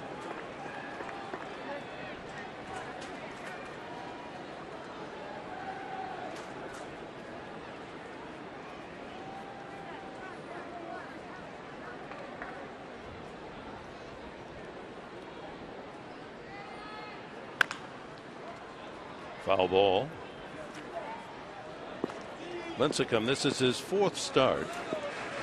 His first against Arizona at Chase Field, went 6 innings, allowed 8 hits and 4 runs. Then he saw Arizona again in San Francisco, managed only 4 innings, gave up 7 runs and 7 hits.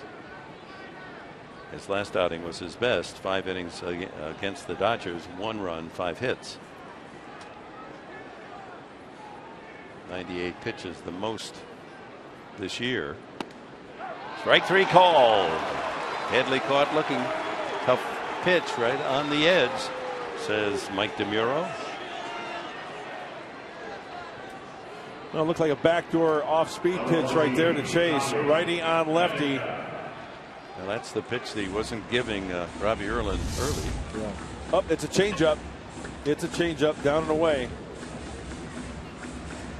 Sure doesn't look like a strike, does it? No. So you can understand Headley, the silent argument. Here's Medica, struck out both times.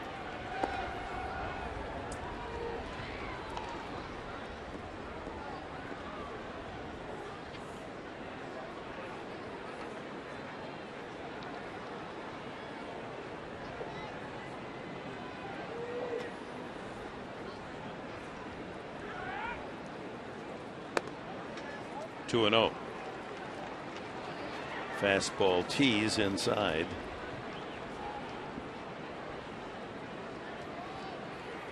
Almost uses the fastball as a setup, doesn't it? That's always a good conversation, learning conversation for all the pitchers, for Darren Balsley and his staff. Going over the outing, certain at-bats, maybe mechanics. But he battled back, didn't he? Sure did. Man, didn't let it get out of hand. Didn't allow a base runner since the bases loaded single by Pagan with 1 out in the 2nd inning. 14 straight outs. 3 balls and a strike. And the next pitch will be 100 from Lincecum. And judging by the pitches he's thrown, Mark Sweeney, what do you think? You think an off-speed pitch here, 3-1? Yeah, it looks like he's trying to do that or climb that ladder. It looks like Buster Posey wanted that ball up, which tells me there's a lot of things he can do. Look at that. He pulls the string. A slider, 3-1. 80 miles an hour. Well, he's good for 148 pitches. We know that, don't we? Lincecum last year in the no-hitter, 148, and there's the slider working around it. Good location. And Tommy Medica out in front of it, hit the top half of that one. It's the 9-3 ball count for Lincecum. Strike 3 called. Oh, that was way too good a pitch. Right at the top of the strike zone, middle of the plate. 7 strikeouts for Lincecum.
A 2-run score and a fast relay, hence to Belt. And that got Nady, although he was called safe initially by plate umpire DeMuro on the challenge from Bruce Bochy, the manager of the Giants. Went back to New York and they ruled that Nady was out. So instead of 4-3, 4-2 the score. And it remains as we've completed 6 innings. Padres out hitting the Giants 6-3. But San Francisco struck early. First inning, Pence walked and Posey homered. Second inning, a couple of walks and a single. Loaded the bases and Pagan knocked in 2 to make it 4-0. And the Padres got 2 back on Headley's double as Alex Torres comes in, top of the 7th. And our pitching change brought to you by Drew Ford. Alex Torres, 8 games, a nice ERA of 1.50. Opponent's batting average a little high, but you know it's still kind of early in the season. And we take a look at Robbie Erlin's line. He battled. He kept him close. 3 walks, 3 strikeouts. Hey, that's not a bad job by Robbie Erlin. It's a pitcher that has such good control. It was the walks that was his downfall because he walked 3 men and 2 of them scored. Yep. Brandon Hicks, the first man to face Alex Torres. Lincecum due third. We'll see whether or not Bruce Bochy uses a pinch hitter. Lincecum has hit the 100 pitch mark. Hicks walked and scored in the second. Line to third.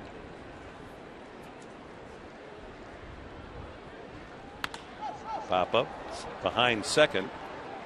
Right fielder Nady comes in to call off second baseman Marista for the out. Well, we're in the top of the 7th here, game 3 of the series, and we're going to take a look back at the keys of the game brought to you by the Honda dealers of San Diego County. Continue to pitch your heart out. Well, Robbie Erlin did that. He gave up 2 in the first, 2 in the second, and he settled down, pitched quite nicely. Keep Giant bats quiet. Well, the one Giant bat that kind of woke up was the 2-run shot off the bat of Buster Posey in the first. Putting 2 up in that first inning for the Giants. And 2 more in the second. Here's Torres. He delivers, and it's a ball outside. 1-0. I know who it is, Ernie Harwell. Huh? John Miller is with us here. Smooth. He's got good pipes, doesn't he? Yeah, he does. Here's the 1-0. Fastball outside corner for a strike. Giants 4, Padres 2. And when he was a young pup at Baltimore and I first met him, I said, "Do you have an agent?" He said, "Well, yeah, I don't know. What do you want one of those for?" I said, "You should be doing commercials with that voice."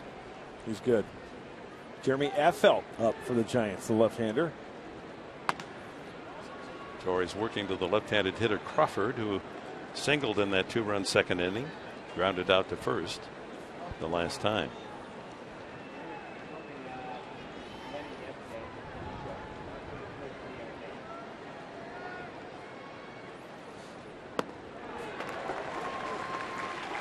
Pulled the string on that one, Torres, and fooled Crawford.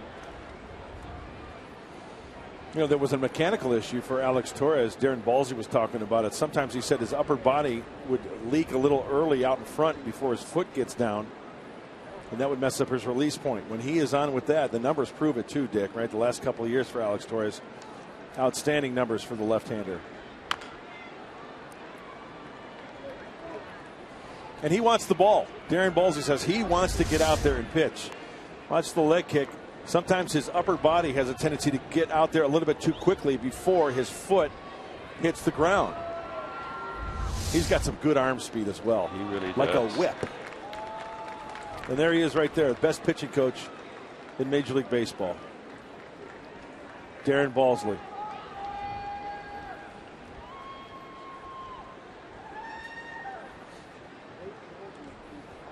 Here comes fastball in.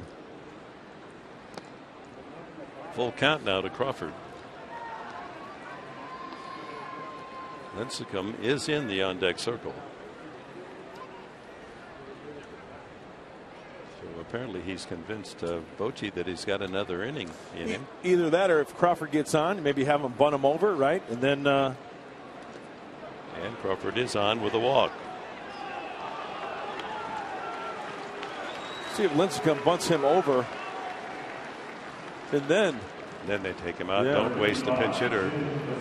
It's a sacrifice. Lincecum has walked.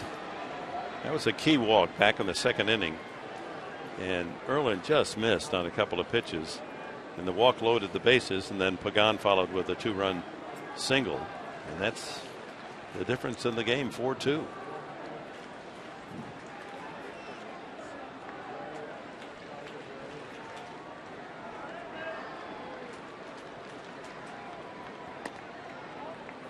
One.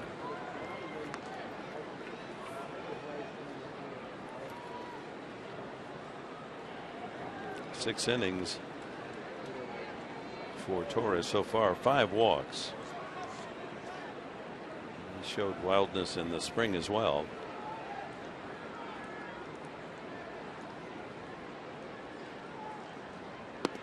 Two and 0. Time to have a chat with Nick Hundley. Hey, he's sacrificing early. He's giving himself up. Got to fire a strike right here. Hopefully it's bunted quickly or hard at one of the infielders so they get the lead runner there. Sharply, that's the word I was looking for. Bunted sharply to one of the Padre defenders. Here comes Balsley to talk to him. And this might be one of those situations when Darren is talking about the mechanics as Bud Black is on the phone to the bullpen looking at all the numbers.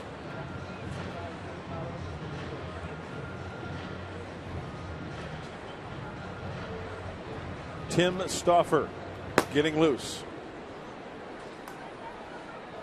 Bud Black said today everybody in the bullpen is good to go on this final game of the series.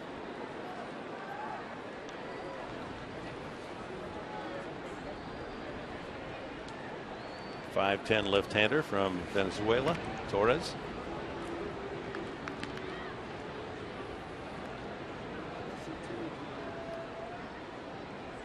Key to the acquisition of Torres from Tampa was the fact that he's equally successful left or right-handed hitters. Got to throw strikes. Well, why this is so important right here to get this, I mean, if he gets this bunt down and get the lead runner, Pagan, who is on deck, the switch hitter, only hit 286, but left-handed 415. So he probably, Buddy would probably keep Torres out there, and then for the righty, Pence hitting second, probably go to Stauffer if it gets to that point. Very key to get Lincecum here. Got to get him.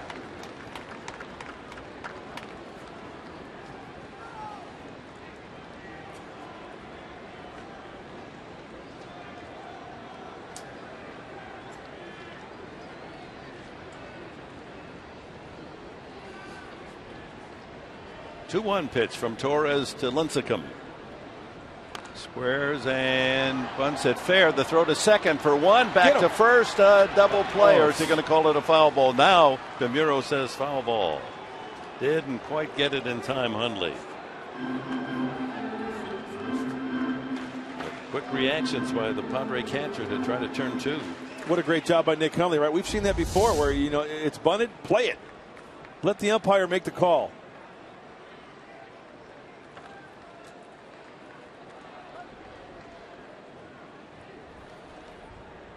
Nick Hundley quick to the baseball.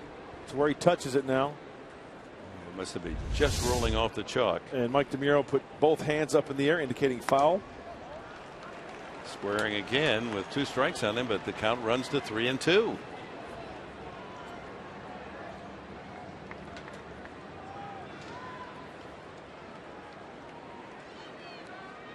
Crawford with a 1-out walk.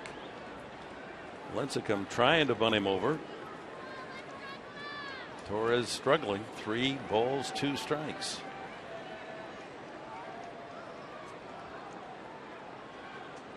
Runner goes. Watch out. Boy, that went into the first row behind the Giants dugout.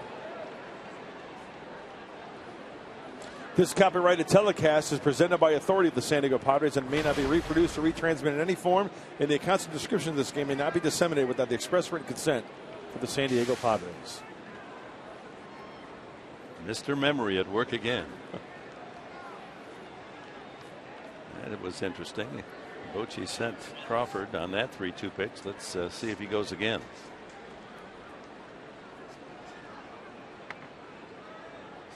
No. And line foul down the left field line, and another in the foul ball corner. Detroit fans in the Detroit series had trouble catching that baseball down there, and it looks like the Giants fans are having trouble as well. Well, that's why they sit down there, You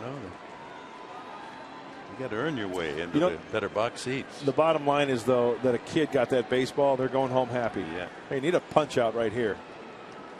3-2 again. Runner goes. And another foul.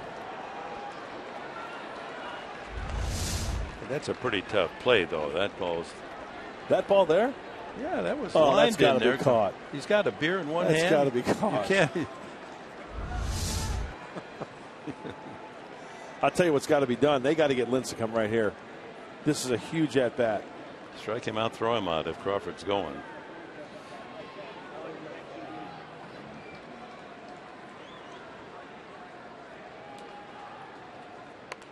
And he bunts, and it's a good bunt. There's the put out, but that's a good at bat for Lincecum. Got to give him credit. Yep. Fouled off some good pitches. Finally lays down with 2 strikes on him. A perfect bunt. Moves Crawford into scoring position. And with 2 strikes, the pressure's on. Looks like a 2-seam fastball. Maybe even been a changeup. Anyway, it had that down and in action to the left-handed hitting Lincecum. Perfectly executed.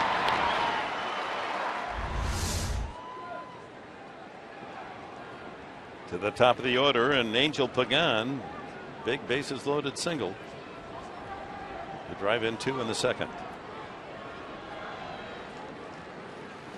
Batting right-handed again.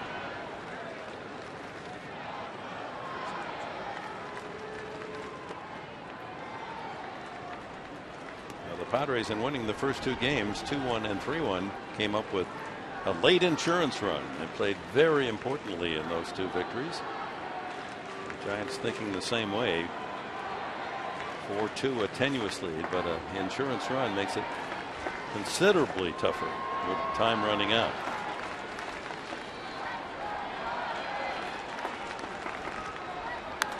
Pops him up. Left side of the infield. Headley coming down from third in foul territory. Oh, almost overran it. So that's it. Top of the 7th inning. No runs. They leave a man. Only the third man left on base by the San Francisco Giants today. Stretch half of the 7th inning. And before they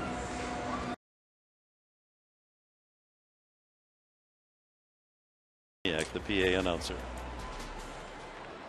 It's time for the 7th inning stretch. Before we sing Take Me Out to the Ball Game here on our salute to the military, please stand and welcome back a Navy surgical technologist at Navy Medical Center San Diego, Hospital Corpsman Narissa Holder. Please sing along as she presents God Bless America. God bless America, land that I love. Stand beside her and guide her through the night with a light from above.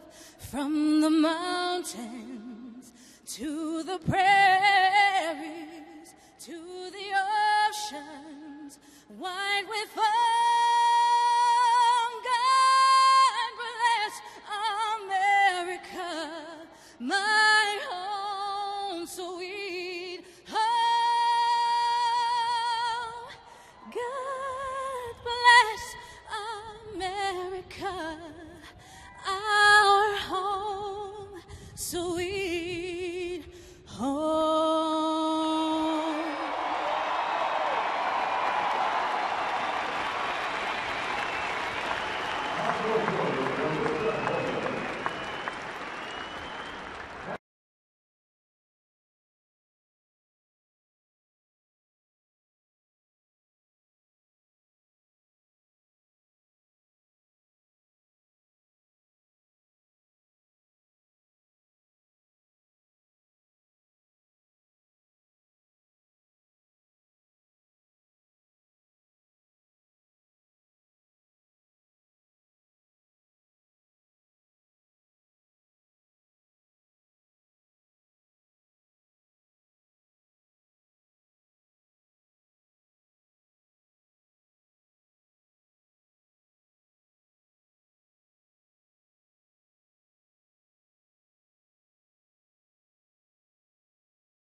It's become a rich tradition, hasn't it?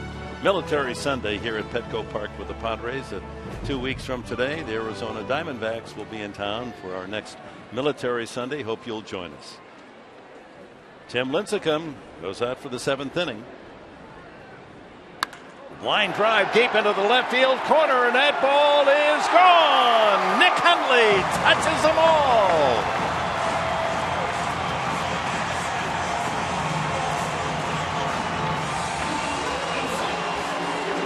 4-3 as Hundley hits his first of the year.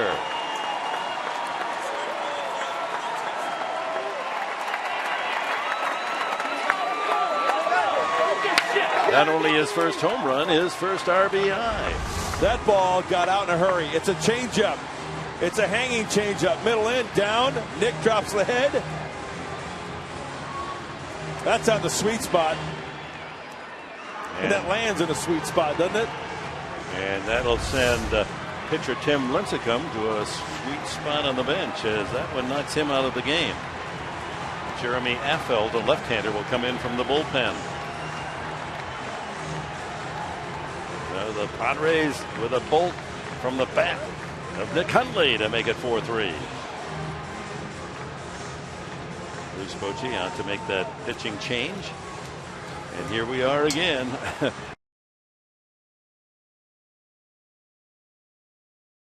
And then this here, boy, speeding up the bat. And Nick Hundley likes that ball in a little bit. He can turn on it. Laser shot. You know, Hundley has 47 career home runs, 12 of them against the Giants. That being the 12th.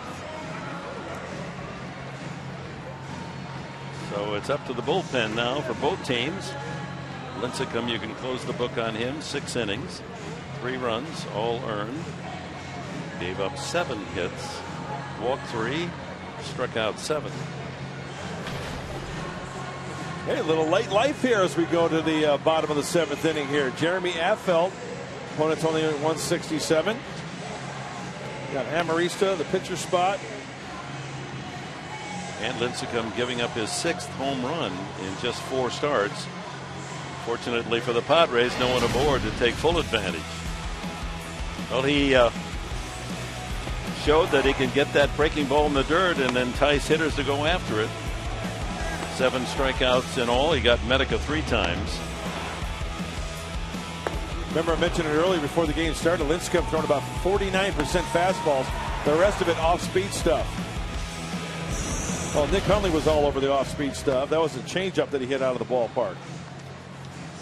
There's the final totals on Lincecum as Jeremy Affeldt makes his entrance. The bullpen for the Giants has been #1 Major League best bullpen, 1.88 ERA. You know who's number 2? The team they're playing, the Padres, 2.20. Okay, after the game tonight, on to Milwaukee for 3 night games. All of our telecasts at 4:30 from the Brew Town, and then to Washington for 4, and then cross country to San Francisco for 3. Yeah, it's too bad that the schedule maker didn't look. You know, Milwaukee, there's some other teams around there: Minnesota, Chicago, Cleveland, Kansas City, and Washington, and Philadelphia, New York, and some of those. And then they send you all the way back to San Francisco. That's what Interleague does, right? Old retired nomad made that schedule. Well, let's see what the Padres can do against Affeldt, making his 2nd game appearance. He was on the DL for a while. He'll first face Chris Denorfia batting for Amarista. And Jerko has moved into the on-deck circle. Will bat for the pitcher Torres. Ball 1. Denorfia is a pinch hitter in the game last night. Score 2-1. Executed a perfect suicide squeeze to give the Padres a 3-1 lead and the game. That's in there. What's that Affeldt have in his pitching repertoire? The fastball and then the breaking ball from Jeremy Affeldt. At times he'll drop in an off-speed pitch, change up. Hey, this rabbit wants more runs. 2-1. Jeremy David Affeldt. Went to high school in Washington, Colbert, Washington. And that changeup of his, Dick, is actually a split-fingered fastball to go along with that fastball and curveball from the left side.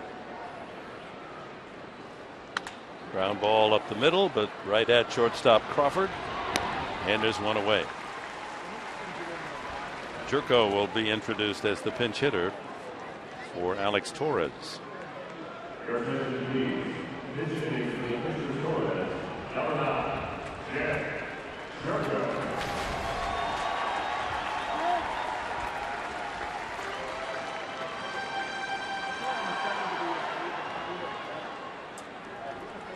Disappointing numbers early for Jerko. Only 148 is average.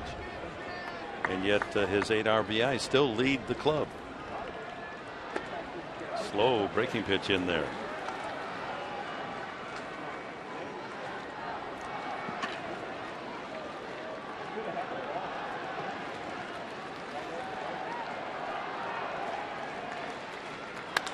Hit well to center field, but Pagan positioned in the right spot. Needed only a couple of steps to collect it for the second out. Top of the order, Cabrera. 2 singles and 3 at bats today.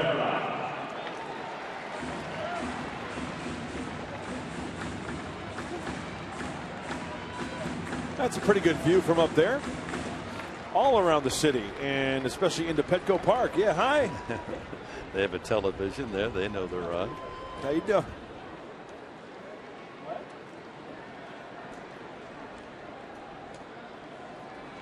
Yeah, those apartments and offices are choice, aren't they? Diamond Towers there, able to enjoy a little picnicking. They go for the caviar, you know, and the champagne up there. Yeah.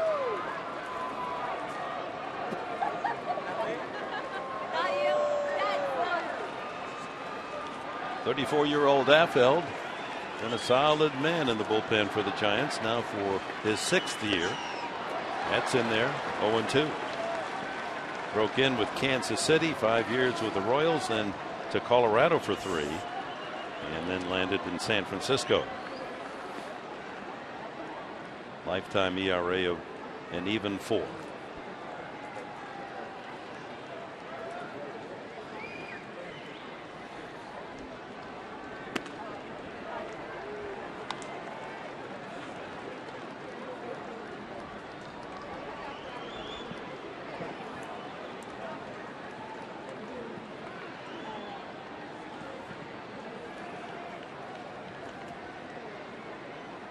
Base is empty. 2 outs here in the 7th. 4-3 Giants. Hey, the rally could start with a walk, right? We've seen that before. 2-2. With Cabrera, he's been a good 2-strike hitter. Padres scored their 2 runs with 2 outs in the 3rd.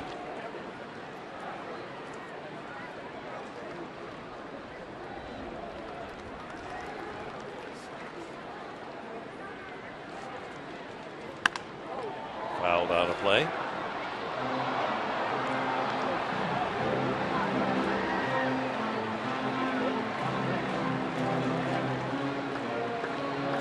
Hey, Bob Brenly I here was going to watching the say big league the ball same game. thing. He does look like Brenly, doesn't he? Just skip over here from Arizona or from LA where the D-backs are playing. Brenly, their announcer. Again, the 2-2 pitch. Watch out. Ooh. The emergency swing, huh? Yeah, that was very protective. Pitch was outside, but he didn't want to take a chance on taking it. Should Cabrera keep it alive here in the 7th, it'll be Will Venable next.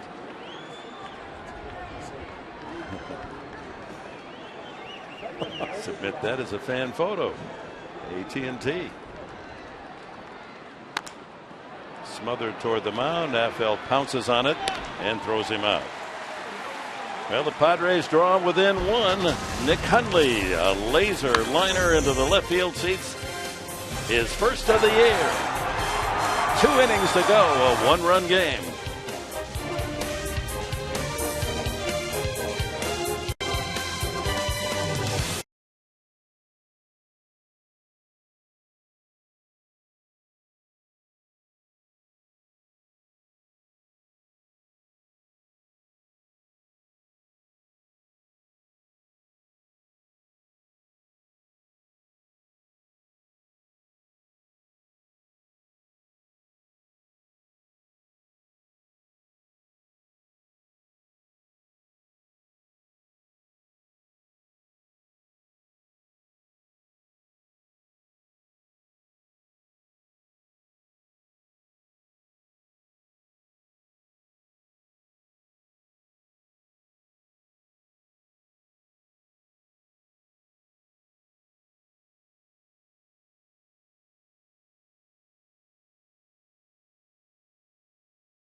Mike Pomeranz working on Padres Live, the post-game show brought to you by Cox Communications. Have all of the highlights from today's ball game in just a couple of moments. But Nick Hundley putting the wood to it in a rare start. Yeah, had some success against Tim Lincecum. He throws in an Easter egg.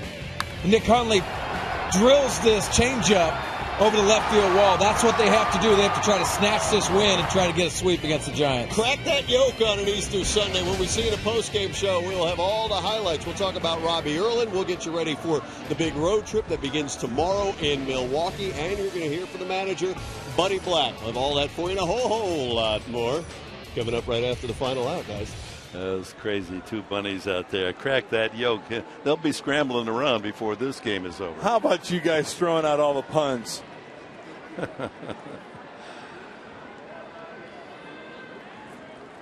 We have a good time, don't we? Absolutely. Marine recruits saying goodbye to the fans as they file out of their seats in the upper deck. The final chant. Nick Vincent struck out the side in his appearance last night. Very impressively. Posey, Morse, and Sandoval. He has just been lights out. I mean, what great numbers in the short time this year for Nick Vincent. He's got that little cut fastball. He's got the true slider. He's incorporated a changeup. And we wish the Marine recruits well in the future. As you always say, yeah, we thank you for your service. Hope you had a good time. We'll see you back here at Petco. Godspeed. 2 strikes the count on Pence, then Posey and Morse here in the top of the 8th. 3 tough hitters for Nick Vincent. Struck him out. That's 4 in a row for Vincent. Pence takes the long walk. Here comes Posey. He just comes right after you. He is not afraid. See how far you can hit it. That ball looked like it had a little two-seam action as Jed Jerko goes in to play second base after pinch hitting there. Think about the difference in the game right now is the call at home plate. The challenge call and overruled by the people in New York on the slide by Nady on Headley's bases loaded hit. And think about also the pitching by the Padres. 3 hits today. That's the total for the Giants. In 3 games, they have 12 hits. 3 of them home runs, mind you. Belt, Morse, and this man today. That's a big lineup to have only a dozen hits in now 25 innings. That's in there. 5 pitches, 5 strikes. Yeah, he is a strike thrower. He just pounds the zone, stays out of the heart of the plate, and dices each corner of that plate to righties and lefties alike. Since his 2-run home run in the first inning, he's flying twice to the outfield, Posey.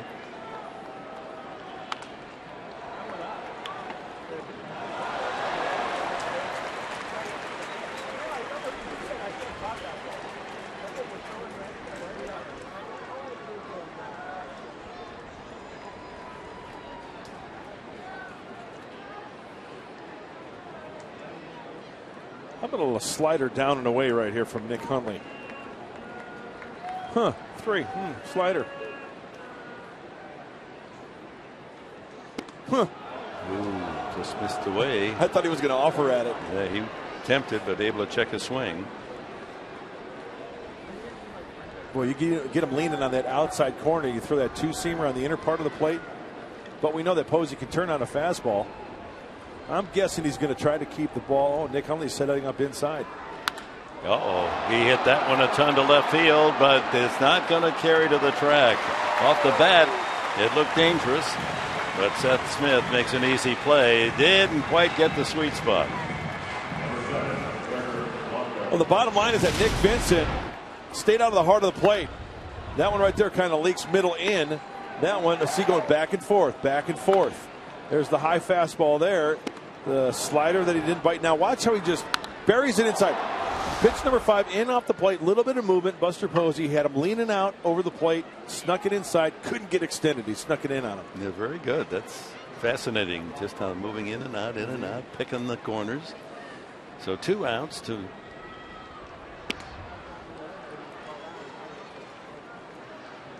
Gregor Blanco, hitting now in the cleanup spot.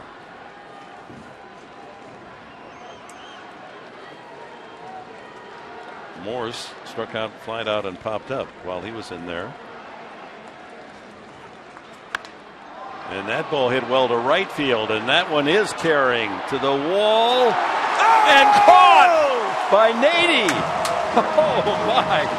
Nady, it looked as if he was going to play the carom, and then he said, maybe I can get it, and face plants into the wall and makes a very difficult catch. Oh boy, like he took a left jab just as he squeezed the out to end the 8th. Oh my.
Only at Southwest.com. By Petco, where the healthy pets go. And by USAA, official military appreciation partner of the San Diego Padres. We welcome you back to Petco on Military Sunday. 25,035 with us to complete this 3-game series and the homestand. Padres need one to tie as we go to the bottom of the 8th. Venable, Smith, and Nady scheduled. Affeld still on the mound for San Francisco. We'll check that. Javier Lopez, another left-hander, has come in to pitch the 8th inning. Lopez now the pitcher. Ball 1.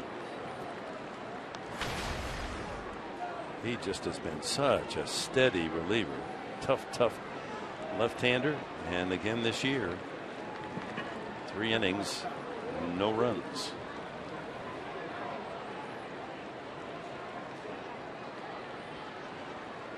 Tough to hit, especially left-handers. Kind of side wheels his delivery. Got a little deception there. He's not going to really light up the radar guns into the 90s. His fastball is anywhere from 83 to 88. He throws a cut fastball, a changeup, and a slider.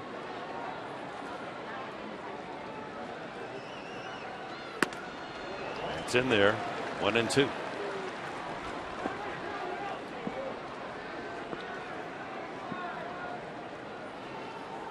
There you see the lefties, a tough time at 211. Righties get a better angle and get a better view of that baseball out of hand. Hit 303 off Lopez. Seems to me a left-handed hitter against Lopez, you really have to concentrate center of the diamond and left field. You try to pull him, it's going to be the old 4-3 play or the grounder to first base.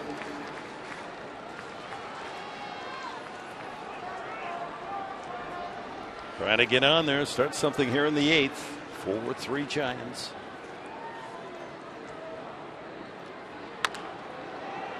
And that's too easy, I felt, with the underhand flip for the out. Seth Smith is the batter. Nady on deck.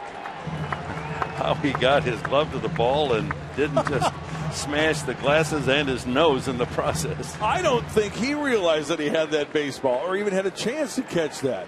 Found the glove. Hey, found it's an Easter egg hunt, and he found one. Yeah, right in his glove. Nice white one, little red seams on it. Smith walked, singled, and fly to left. So the attendance today, 25,000 plus for the series, 103,000. So 3 series here in April. Detroit, the Dodgers, and the Giants all attracting over 100,000. Oh, that's great. Great stuff. The fans coming out enjoying good baseball. Maybe the best ballpark in America. All the extra attractions here. Padres winning 6 of the 9 so far in this homestand to move to the 500 mark. They're only a game behind the Giants and only 2 behind the Dodgers, who are in first place in the West coming in. Trying to rally. Still time. 2-0. 3-0.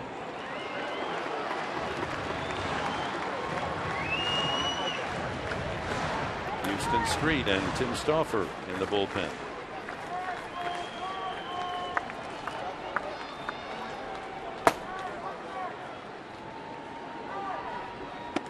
Down low, ball 4, a 4-pitch walk to Smith. He's on for the 3rd time today.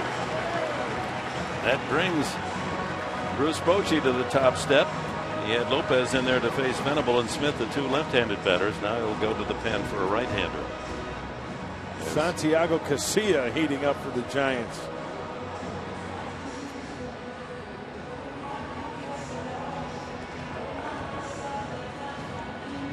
Chase Headley is the scheduled hitter after Nady. And a look ahead to tomorrow and the rest of the series in Milwaukee. And Andrew Cashner will be on the mound tomorrow night with that 2-1 record and 1.27 ERA against Willie Peralta. And look at his marks, 2-0 and 1.96 his earned run average. So that's a great matchup tomorrow. Hope you'll be with us from Milwaukee, 4:30 here on Fox Sports San Diego. Tuesday night, Ian Kennedy against Giovanni Gallardo. He's 2-0 with a 1.46 mark. And then Wednesday, 2 more top pitchers. Tyson Ross 2-2 with a 2.13 against Kyle Loesch. 3-1 so far. Oh, his average way up to 2.67. So those are 3 great matchups from Milwaukee. And always fun to see the right-hander from TCU, Andrew Cashner. Nothing short of brilliant his last couple of outings, including that 1-hit shutout complete game against Detroit. And heaven forbid should he get a walk or a base hit to get him on those bases in Milwaukee. Hey, you know what? Andrew Cashner, the ball has a tendency to fly in that ball yard. Don't put it past him. He might hit one out of that yard, which is Miller Park. Marines heading back to training, and we'll remind you that Saturday MLB on Fox Sports 1 is back with a doubleheader. Mike Trout and the Angels take on Derek Jeter and the Yankees, and then reigning NL MVP Andrew McCutchen. The Pittsburgh Pirates will square off against Matt Holliday and the Cardinals. The action starts 9:30 out here on the West Coast on Fox Sports 1 and streaming live on Fox Sports Go.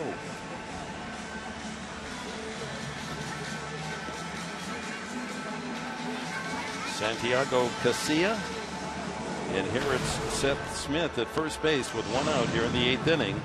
A 1-run game. Boy, how poetic would it be after Xavier Nady making that catch in the outfield, coming up here with 1 out and a runner on, making some noise against Santiago Casilla. Casilla, fastball, slider, curveball, mid-90s. Get up to about 96 on that fastball. 10 2/3. He's allowed only 2 runs and 8 hits. Nady has struck out, walked, and he was engaged in the play at home plate, initially called safe on Headley's drive with the bases loaded, and then on the overrule, instant replay, called out. And he's first ball hunting, a high fly ball slicing into shallow right, long run, and it'll fall out of play.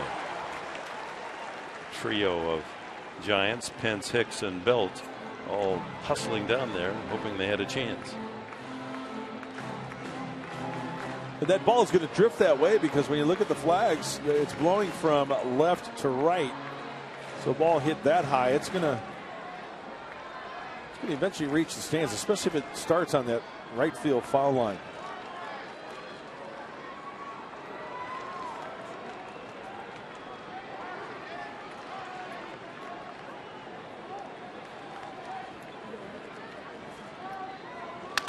Broken bat, ground ball to third. There's one. The throw back to first. A double play. Around the horn it goes. 5-4-3, and so much for the 8th inning, and the Padres inning to go. 4-3 Giants.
Padres on social media. Plus, there are interviews and all the latest news. Don't miss Padres Social Hour.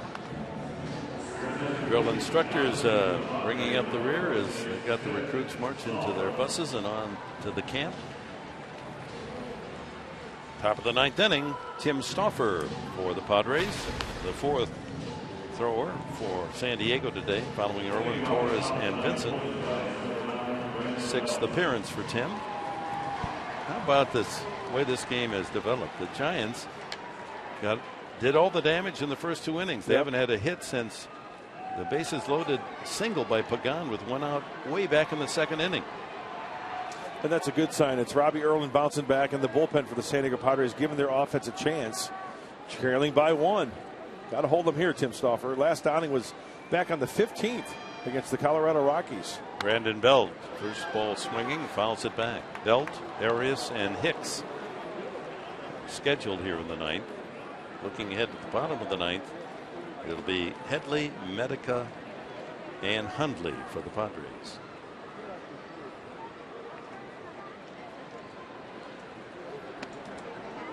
So the Giants, who had that record run of 1-run decisions, 8 in a row until last night when the Padres got the insurance run late to make it a 3-1 game. And here they are in another 1-run contest. Sergio Romo, their closer for the Giants, getting loose. Change up, check swing, Belt. 2-1.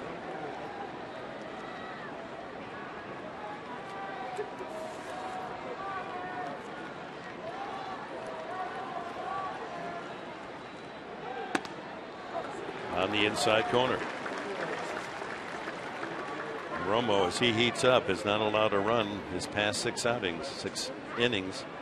Opponents are hitting 1 for 19 against Romo, so it'll be a tough test for San Diego if they're going to rally late. Way out of play. Well, Pablo Sandoval did not get to start this afternoon for Bruce Bochy. He is on the bench if needed.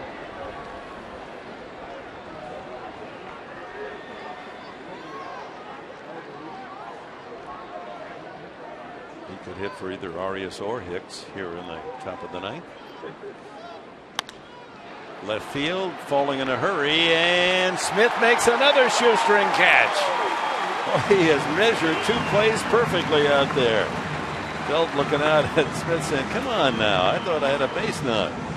You know what? Even when Seth Smith was with the Rockies, we saw him in the division. We didn't really get a chance to see him that much. But I'll tell you what, folks, this guy he's doing a fantastic job with the glove in the outfield. He's picking up the pitching staff. He's diving, going to his right, going to his left, going back on balls. He's made some darn good plays in the outfield. Yeah, we didn't see that kind of work when we played the Rockies. Yeah. He was in right field. I mean, look at instincts are so terrific. He breaks at the crack of the bat. He's bold and charging that ball. He's made a couple of very good catches today. Arias 1-1. He's our guy. Seth Smith, and he's also been on base 3 times with a couple of walks, a single. He scored a run. See this guy? He's our guy. I thought Houston Street was. He's our guy too. We need Tim Stauffer to throw a bagel here and win this one in walk-off fashion.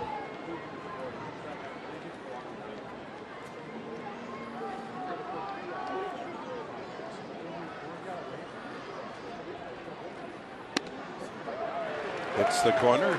2-2. There's our guy right there. That's our guy.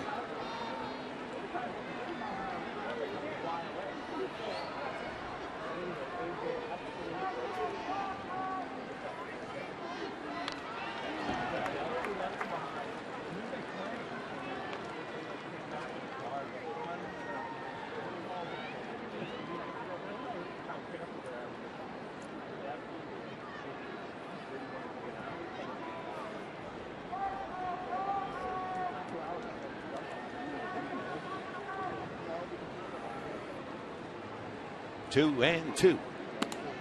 And the count full. Arias with Brandon Hicks scheduled next. Giants 4 runs on only 3 hits. One of them a 2-run homer by Buster Posey in the first inning. Keep the ball away from him right here.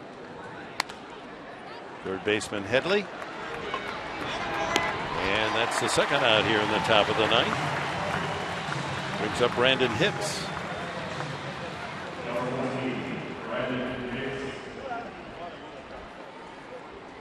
One of 3 Brandons in the starting lineup for Bruce Bochy. Brandon Belt, Brandon Hicks, Brandon Crawford.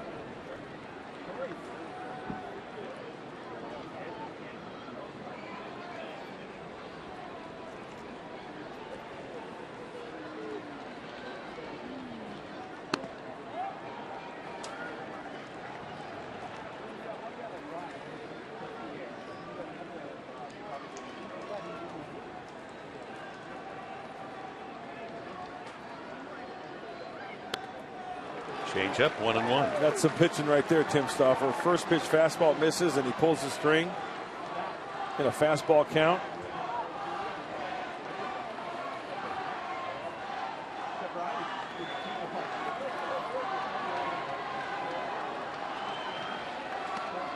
And he breaks another change up in there. 1-2.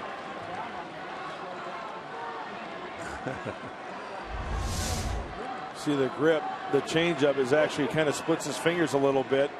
It's not a true like fork ball where, you know, he wedges the baseball directly in between. It just kind of spreads his fingers a little bit. I guess you could call it a split finger grip. Acts like a changeup.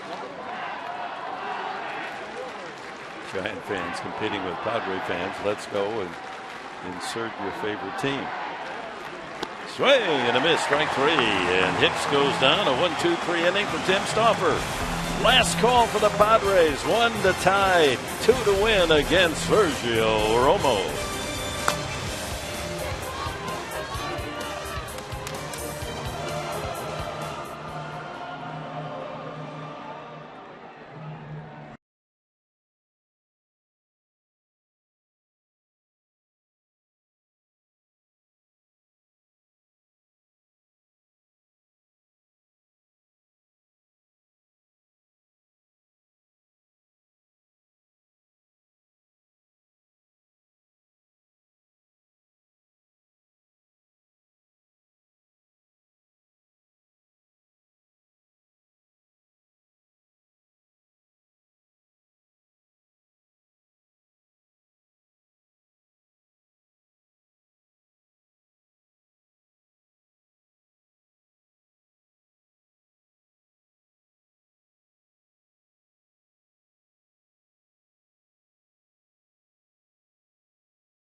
First, 2 in the second. That's been enough to maintain the lead for Bruce Bochy, and now he calls upon the man who has dominated the Padres throughout his career, Sergio Romo.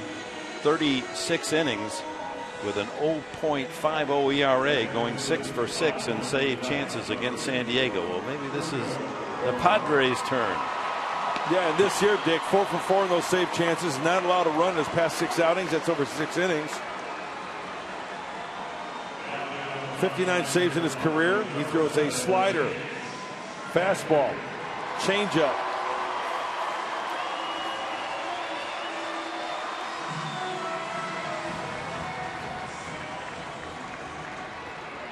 First up against Romo, Chase Headley.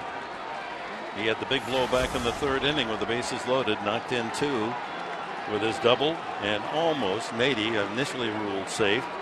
We'd have a tie game had that held up, but Bruce Bochy challenged, and on the review they overturned the call of plate umpire Mike DeMuro. Strike 1. Not overpowering. Yeah. His fastball is about 90 is exactly pounds, right? That's what he'll top out at, Dick. You're absolutely right. Only 87, but has pinpoint accuracy, Romo, and a wicked slider. Kane on the left, Tim Hudson with the hat off there, and Madison Bumgarner on the right.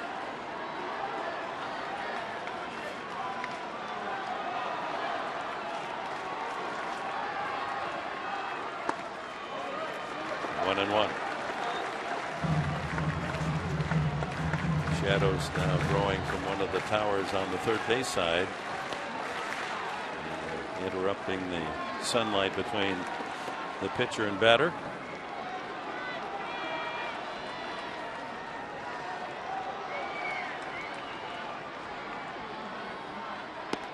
Outside.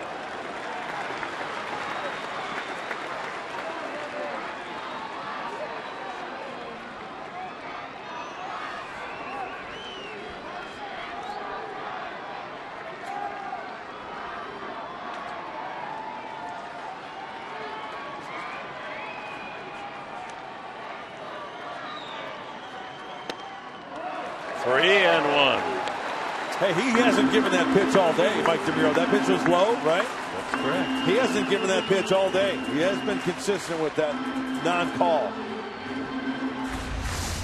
Here it is, the pitch just at the knees. Yep. 3 balls and a strike. Headley trying to start a 9th inning comeback. 4-3 Giants. Ball 4. He's aboard. The tying run on, and the winning run will come to the plate here in the 9th.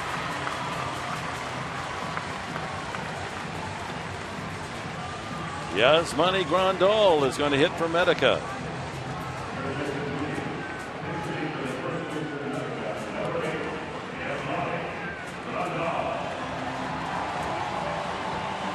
Grandal with a home run on Friday night, the insurance run for the Padres, and they needed it because Belt would homer in the 9th inning for the Giants in the 2-1 San Diego win.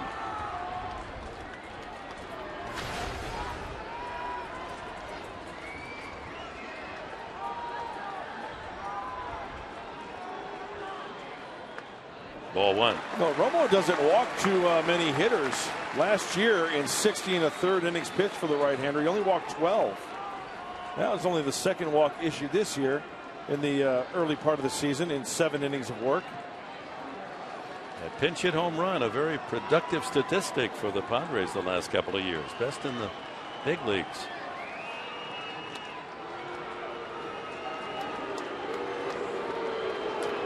We've had 4 pinch hit homers this year.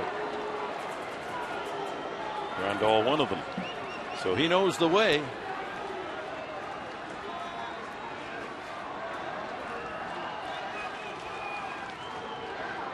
Outside. 2-0.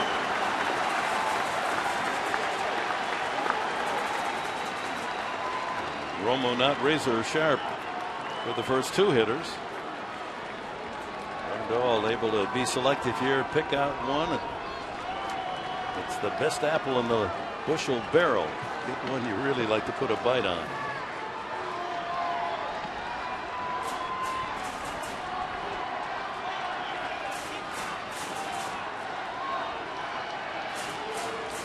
Oh my, did he have a nice cut at that one. Followed it straight back. He was on it.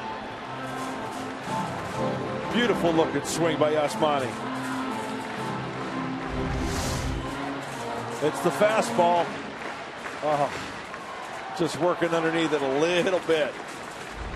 Hey, now he's got some pop the opposite way now too. Remember, Yasmani Grandal does. With Carlos Quentin on the shelf, he's got the most power of any Padre to all fields. All the way to the screen. That'll move the tying run to second. Headley, and the count 3-1. Sounded as if that hit the glove of Posey. Boy, he was set up on one side of the plate, and he had to reach around to the other side. No chance. Look where he's set up. Away to Grandal. Romo yanks this one. It looks like it hit the right leg of Mike DeMuro, the home plate umpire. Ruled a wild pitch. So no one out. Tying run at second here in the bottom of the 9th. And a 3-1 count on the pinch hitter Grandal.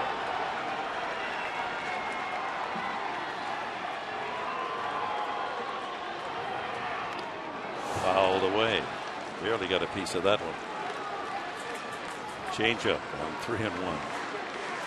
So the count full to Grandal. Nick Hundley with a home run back in the 7th inning is on deck.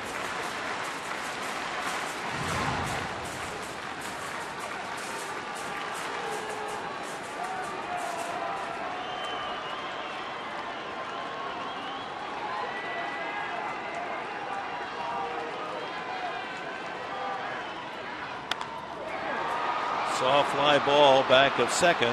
Crawford out to get it. One away. Grandal unable to move that runner to third. So one out. Nick Hundley is the batter and would love to repeat this performance against Lincecum the last time he was at the plate. Hit that line drive. That got out of here in a hurry. Hung him a changeup on the inner half of the plate, and Nick Hundley made him pay.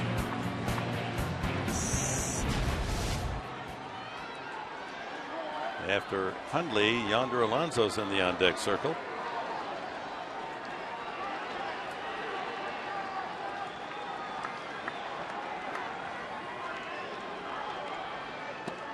Weak wave, that slider. Boy, how huge is that wild pitch? You know, getting him into scoring position, taking the double play out.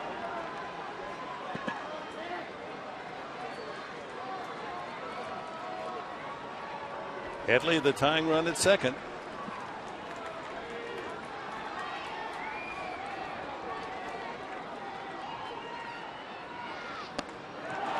Check? No. So a couple of awkward swings by Hundley, and he's down 0-2.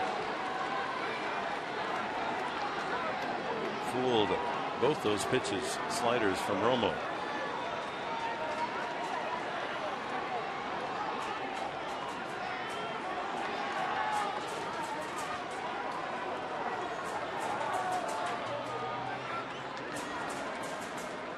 Nick 2 for 3, singled back in the second, struck out in the fourth, and the first home run of the year, belted in the seventh.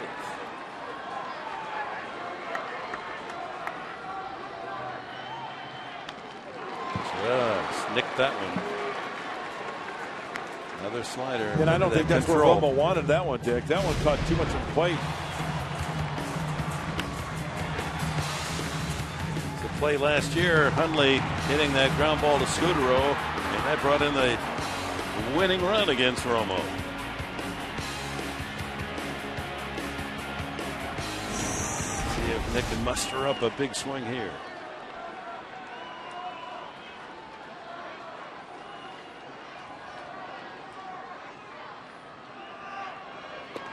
And it didn't bite that time.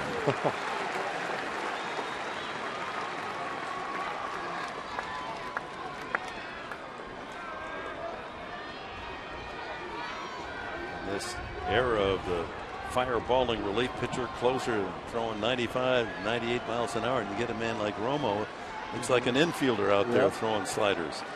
Not a very big guy, so effective.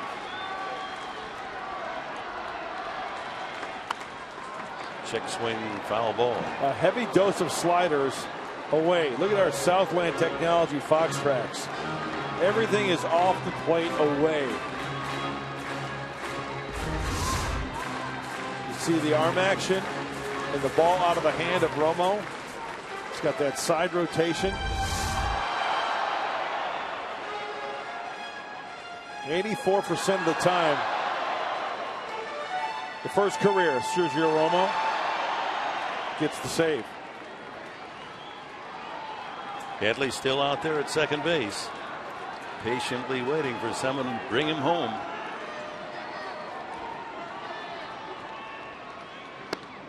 Good eye.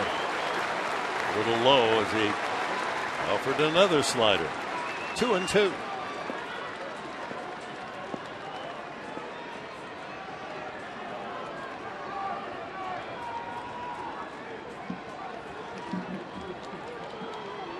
Rally caps are on. 4-3 Giants.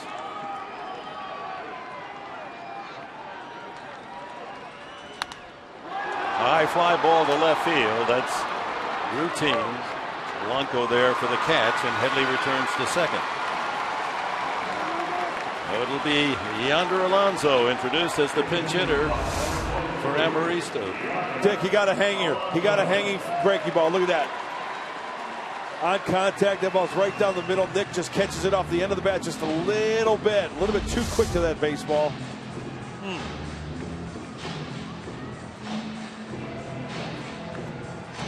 So Yonder Alonso with 2 outs, and Headley still perched at second.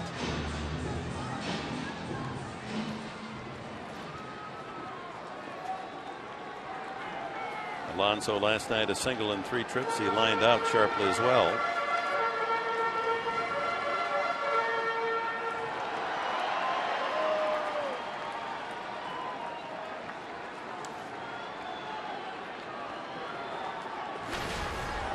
Alonso with 4 runs batted in, as you can see.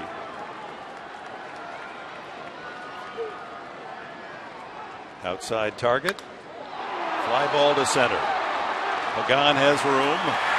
And the Giants have won it 4-3, salvaging the final game of this 3-game series. Another 1-run decision. And our Carl's Jr. star of the game is Buster Posey, That 2-run home run way back in the first inning set the scene for the Giants, who only collected 3 hits in the game, but do walk away with a 1-run win. Mike Pomerantz, another good game, just a run shy. That's the way it worked out today, but overall, nice homestand for the Padres as they head out of town now 6-4. And we'll talk about all that, everything that happened today, and get you ready for the roadie. And you'll hear from Buddy Black in a moment.